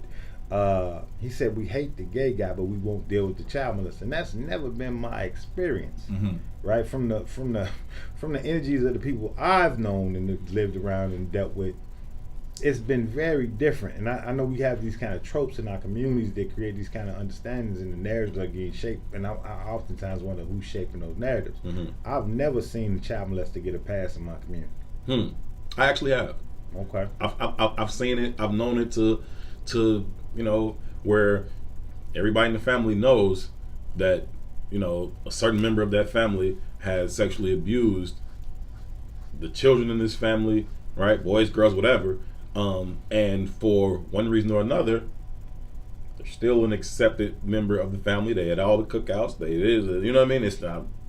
I've seen it. I have seen it. Yeah, I thank God my family's cut over different cloth. I've never witnessed that. So, you know, I just wanted to address that because I hear that a lot, but I've never. I'm not sure about the correlation between. Yeah, I don't need but that's how I put it. Right. I don't know about the correlation there, but just in terms of that in and of itself, that piece, I have had some experience with that as well. If you want to be a part of the conversation, feel free to call us 872-259-7474, 872-259-7474. As always, your input is valued and appreciated. If you're just tuning in, this is I Said What I Said. My name is Herb Howard. His name is Toussaint Warner. We're here each and every Monday, Wednesday, Friday, 1 to 3 p.m. Thank you so much for choosing to tune in. Please continue to spread the word about the conversation. Thank you so much for supporting, hitting that gold star down at the bottom of the screen. We truly, truly appreciate each and every one of those gold stars. It means a whole lot to us. So thank you so much for choosing to support this discussion. We think it's the blackest conversation in America. 2. Yo. Akon. Got locked up A-coon. and won't let me out. Akon is a coon. He ain't a coon. I don't want to call him. I like it. It was a good play on words. I liked it a lot. Akon is a coon. So anyway, Akon, hip hop star, you know, rose to fame in the early 2000s, had, you know, some hit records, did some things, and he's been doing a lot of work over in Africa, right? A lot of work with electricity and plumbing and things like that, and he's, you know, building a city or something like that over there, right? He's done a lot of good things. He's been championed for doing those things as he should be. But he recently came out and made a comment that you brought to my attention that is completely fucking ridiculous. Yeah, Akon basically said black people in America need to get over slavery. right? Mhm. And again, that goes to the context of our understanding of the conversation, right? It's Mhm. understanding our position. Well, Akon is an immigrant, Mhm. right? From my understanding, let me clarify that. From my understanding, I don't know how Akon. Yeah, got I don't here, think he's. but I don't think he he's was Adolf. born on American No. soil, right? No. So when you come here with a different perspective, right? But regardless of what was happening in your country, when you get here, it might look a different way. Sure. You know what I mean? And that's kind of what America is great at. It's great at selling an illusion. It's great at creating theater, right? One of our biggest exports is entertainment. Mhm. That's what we do. We put on a tremendous show, right? But to the point I made earlier, that we've been kind of put into this permanent caste structure, right? And a lot of that is a response to how slavery was leveraged in this country, Mhm. right? The wealth was built off of the backs of those slaves. Mhm. Not even off the backs of those slaves. The slaves themselves were the product. And we don't understand that. Even when we talk about slavery, most times we talk about it in context of cotton being the product. Mhm. Cotton wasn't the product. The slave was the product. Mhm. Cotton was a byproduct of the actual Right, product. right, Right? right. It's like going to the goddamn grocery store. You go in deep into the grocery store to get the meat, and then when you're on your way out, you might buy some candy as Right. an impulse buy. That's Right. what the fuck cotton was. I came here to They get made the a whole meat. lot of money off the impulse buys, but the meat was the slave. Come for the niggers, stay for the cotton. Come for the dig, stay for the cotton. Right. That's hilarious. We're gonna use that from now on. Hey, let's shout out some people, man, supporting the show. We greatly appreciate it. Gardis, thank you so very much. 4,550 stars. We truly Salute appreciate to it. Gardis. Yeah, we appreciate Brother Gardis, man. Brother Gardis actually been rocking with I Said What I Said for a long time, and he actually came on to the show when we had the conversation about when we were having the conversation about black men and black women. He was one of the two brothers who said I would like to be a part of that conversation. So shout out to Gardis, man, for continuing to rock with I Said What I Said. We truly appreciate it. Felicia, 795 stars. Thank you so very much. We truly appreciate it. Sarah, 650 stars. We greatly appreciate that. Let me get this right, man. What, man? What you- Sirajuddin. Did I get that right? Sirajuddin. I think I got it right. Sirajuddin Abadayo. 250 stars. We greatly appreciate it. Marvin, 200 stars. Thank you so very much. T, 200 stars. Greatly appreciate that. Cherie, or is it Sherry? I'm gonna go with Sherry. Sherry for 200, please. Sherry, thank you so much for the 200 stars. Kane, appreciate you. Kane been rocking with I Say What I Said for a long time as well. We greatly appreciate that. 150 stars. Nicole, been there since day one. What's up, Nicole? 100 stars. We truly appreciate that. Liz, 50 stars. Thank you so very much. Hey, fellas. Zaviola. Excuse me. What's sorry up, man? I'm sorry to interrupt. Come on your in, say show. what's up to the people. What's up to the people? What's up to the people? What's up to the people? You know I can't stand the camera. I can't miss. Hey fellas, I just wanted to let you know. Yeah. We shared on my personal page and my and the Maze Jackson page. Uh-huh. So people on my personal page who Ah. are looking want to donate. Tell them they gotta go to the Maze Jackson page. Not So my personal. So you guys, just so you know, if you're looking at this number, you got another 30 live viewers on another space Listen, that's looking at you from somewhere. shout out to everybody that's tuning in from Maze's we personal gotta really page. master the technology. And shout out to everybody that's tuning that like tuning in from other pages and people that go back and watch it later on the I Said What I Said page. We greatly appreciate that. If you want to support with the Gold Stars though, you have to come over to the Maze Jackson page, not Maze's personal page. Shout out to his personal friends. But if y'all want to come, if y'all want to come and support I Said What I Said that way, because I know a lot of you have expressed the desire to do so, and we greatly appreciate it. You got to come over to the Maze Jackson page where you can hit the Gold Stars and support the show that way. So we truly appreciate that. Zaviola, thank you so much for the stars. Carmen, thank you so very much for the Gold Stars. And Adrian, absolutely, I Said What I Said family. She's been rocking since day one as well. Shout out to Adrian. We appreciate you all so much. Thank you so much for choosing to not only be a part of the conversation, but continue to support it as well. It means a great deal to us. So wait, just real quick. Come How on you with get Zaviola but then struggle with Cherie? listen, man. I'm just being confused. You know what I'm saying? Listen. That's that good witty young education over Hey, there. shout out to the You know what I'm Dolphins. You should have been a Dolphin. saying? Worst Listen. school in Chicago. Cut it out. Cut it out. Listen, I don't know, man. So like some things I know very well, and then other things that I should know. So I don't know. That's why culture is important, Yeah. right? It is our very nature to spell words phonetically, Uh-huh. right? Because the white man's language is not natural to us. You know what? Just speaking of that, you know, in terms of, you know, how we talk and how we choose to express ourselves here on I Said What I Said. I was having a conversation with a friend earlier, and they were expressing the desire to invite their mom to the conversation. They was like, I don't know if my mom's gonna be, you know, receptive to all the cursing and shit. Man, fuck that shit. Bring your mama, man. Tell your mama come on through. Anyhow, my point being that Tucson, as well as myself, we are more than capable of speaking perfect English if we so choose, right? We can be well spoken, but again, the point of this conversation that we're having is to try and bring more and more black people into the fight for our liberation, right? And it's not just about preaching to the choir and people who are also well spoken. We want to make sure that we aren't talking over anyone's head, right? So we could sit here and use $50 college words. I get paid to speak. Like, I can speak anywhere in front of huge rooms. It's what I do, right? So being able to do that is fine if we chose to do it that way, but we don't. We want to have a very, very real, honest conversation as though we were talking to you at the living room table or on the couch. Is there a table in your living room? Who does that? Sitting on the couch or whatever it is, right? Point is, we want it to be a conversation that is welcoming to all of our community, and if you can just, you know, willing to put up with a curse word here or there, it will allow us to speak it exactly as we feel it. So, you know, language is important, but whatever. But to what I was trying to say about why some things are very, very easy for me to pick up on and recognize, and other things are difficult, I don't know why that is, right? Sometimes I'm like, I just told you, it's true, G. Yeah. We spell it phonetically, right? Yeah. It's just like the concept of ebonics, right? Yes. Every community, every ethnic group has their own cultural rendering of language. Right? Ours is kind of seen as substandard because it's us. But it's fucking brilliant. But it's only seen in that light because it's us. Mm-hmm. Everyone does it, Mm-hmm. and that's kind of the conversation about us understanding our position in America. That's what a caste means. Mm-hmm. That's when the sister said, no matter the level of education, no matter the level of talent, you are seen as this bucket. It Mm-hmm. is what it is. Mm-hmm. You are these people. It doesn't matter, right? Mm-hmm. When the police pull you over, they don't ask you if you got a goddamn degree. I was in a conversation the other day. Mm-hmm.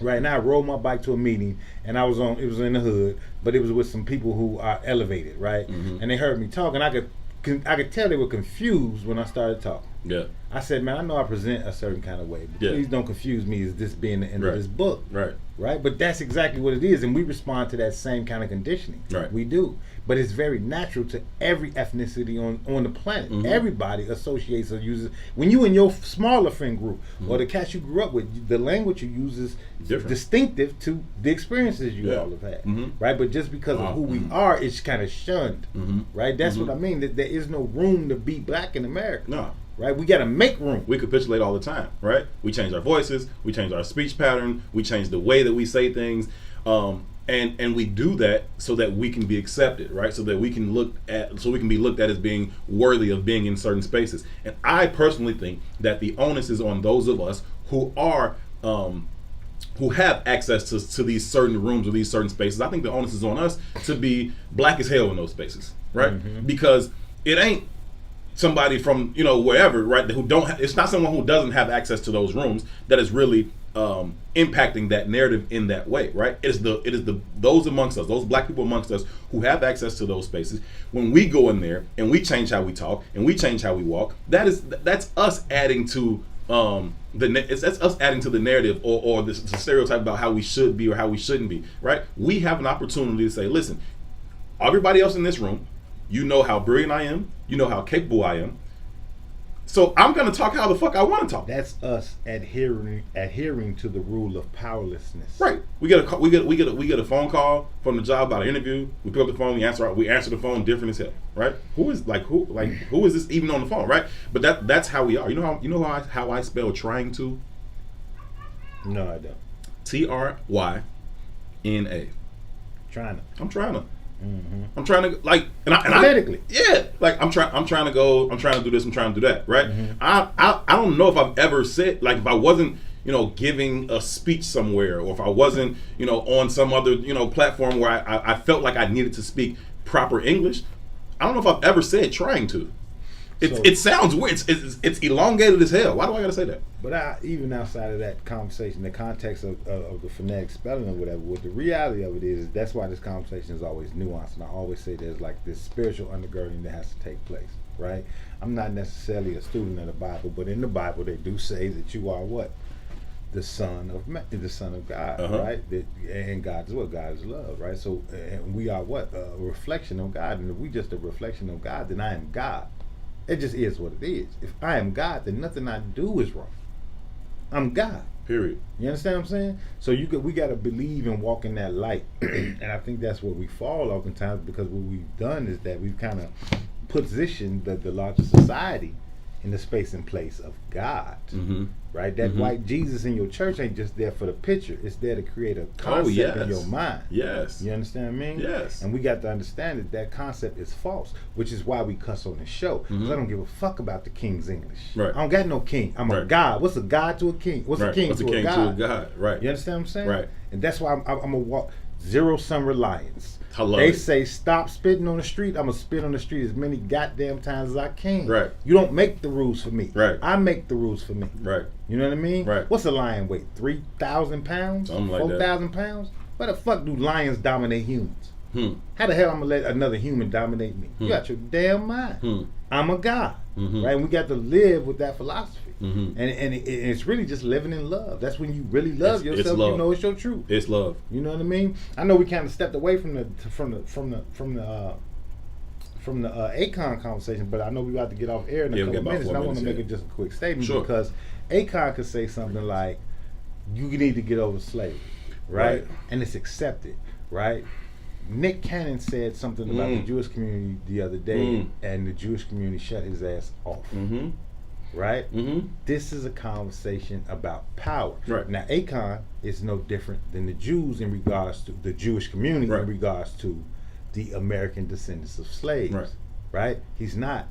Right? And that's why the Kamala Harris conversation is important. That's why the Akon conversation is important. That's why all of those conversations are important, because really what we've got to understand as American descendants of slavery is that black is all encompassing. Right? It's all encompassing. So anybody from anywhere in the diaspora could be black. But that don't make you us. Right. And us has a different experience. Yep.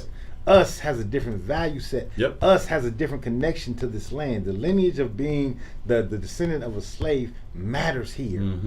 It's where the wealth was built. It's where the reparations will come. It is the context of us finding our identity. Yeah, we're black. Yeah, we were stolen from the continent, but we have evolved and grown into a different tribe. Not only have we evolved and grown into a different tribe, but we've grown and evolved into the most dominant tribe. There's value there, and we got to find it first. Never forget the Holocaust. Never forget 9/11. Get over slavery. Get over slavery. Get over that shit, right? And as you say, we talking about 2 grandmas ago. 2 grandmas ago, right? It wasn't that long ago. We speak about this shit like it was. If you got a great grandmama, she might know a slave. Big facts. Yeah. You know what I'm saying? And so like it's that real, right? It's that recent. But everybody's like, get over it. Get over it. The biggest atrocity in human history. Get over that shit, right? Get over it. Pull yourself up by the bootstraps and let's go, because you have every opportunity to get around this monopoly board as the people that started at Boardwalk. Right? Fuck out of here with that. It's complete. Started at Boardwalk 400 years ago. 400 years ago they started at Boardwalk, okay? It is complete bullshit. We must let go of this white supremacist philosophy. We must let go of our relationship with capitalism. Now, this is a capitalistic society. You need money. Nobody's saying that you don't. But it's our relationship with it. It is our worshiping of it that we need to let go of and focus on loving ourselves, loving our brothers and our sisters, and building up our communities. 2 last thoughts before we get out of here. Man, we got to start understanding the difference between the tools and the goals. the tools are very different than the goals. Mm-hmm. What we've done is we've confused the tools for the goddamn goals, Mm-hmm. right? And this goes directly to the Kamala Harris conversation and Donald Trump conversation. Somebody earlier asked me today, do I care if Donald Trump got reelected or not? And my response was no, I don't. Don't right? give a shit. What I care about is us having an agenda and who's going to feed the resources and the needs to our community. I can give a fuck about who holds the position. All right. We didn't mention your particular philosophy on how black people should approach the 2020 election, but we certainly will get back into that. We will be right back here Monday at 1 p.m. Thank y'all so very, very much for tuning in. Our first week has been great over here on What's in It for the Black People Media. We truly, truly appreciate it. Shout out to Maze Jack. Shout out to the whole team. For Toussaint Warner and super producer Miss Sonia Escobar, my name is Herb Howard. Until next time, peace. Islam. Man, I completely changed. I shared this shit from the wrong page. And there's a whole nother conversation going on in here. Yeah. Damn, I didn't know that. Good. That's where all the stars is at too. Yeah.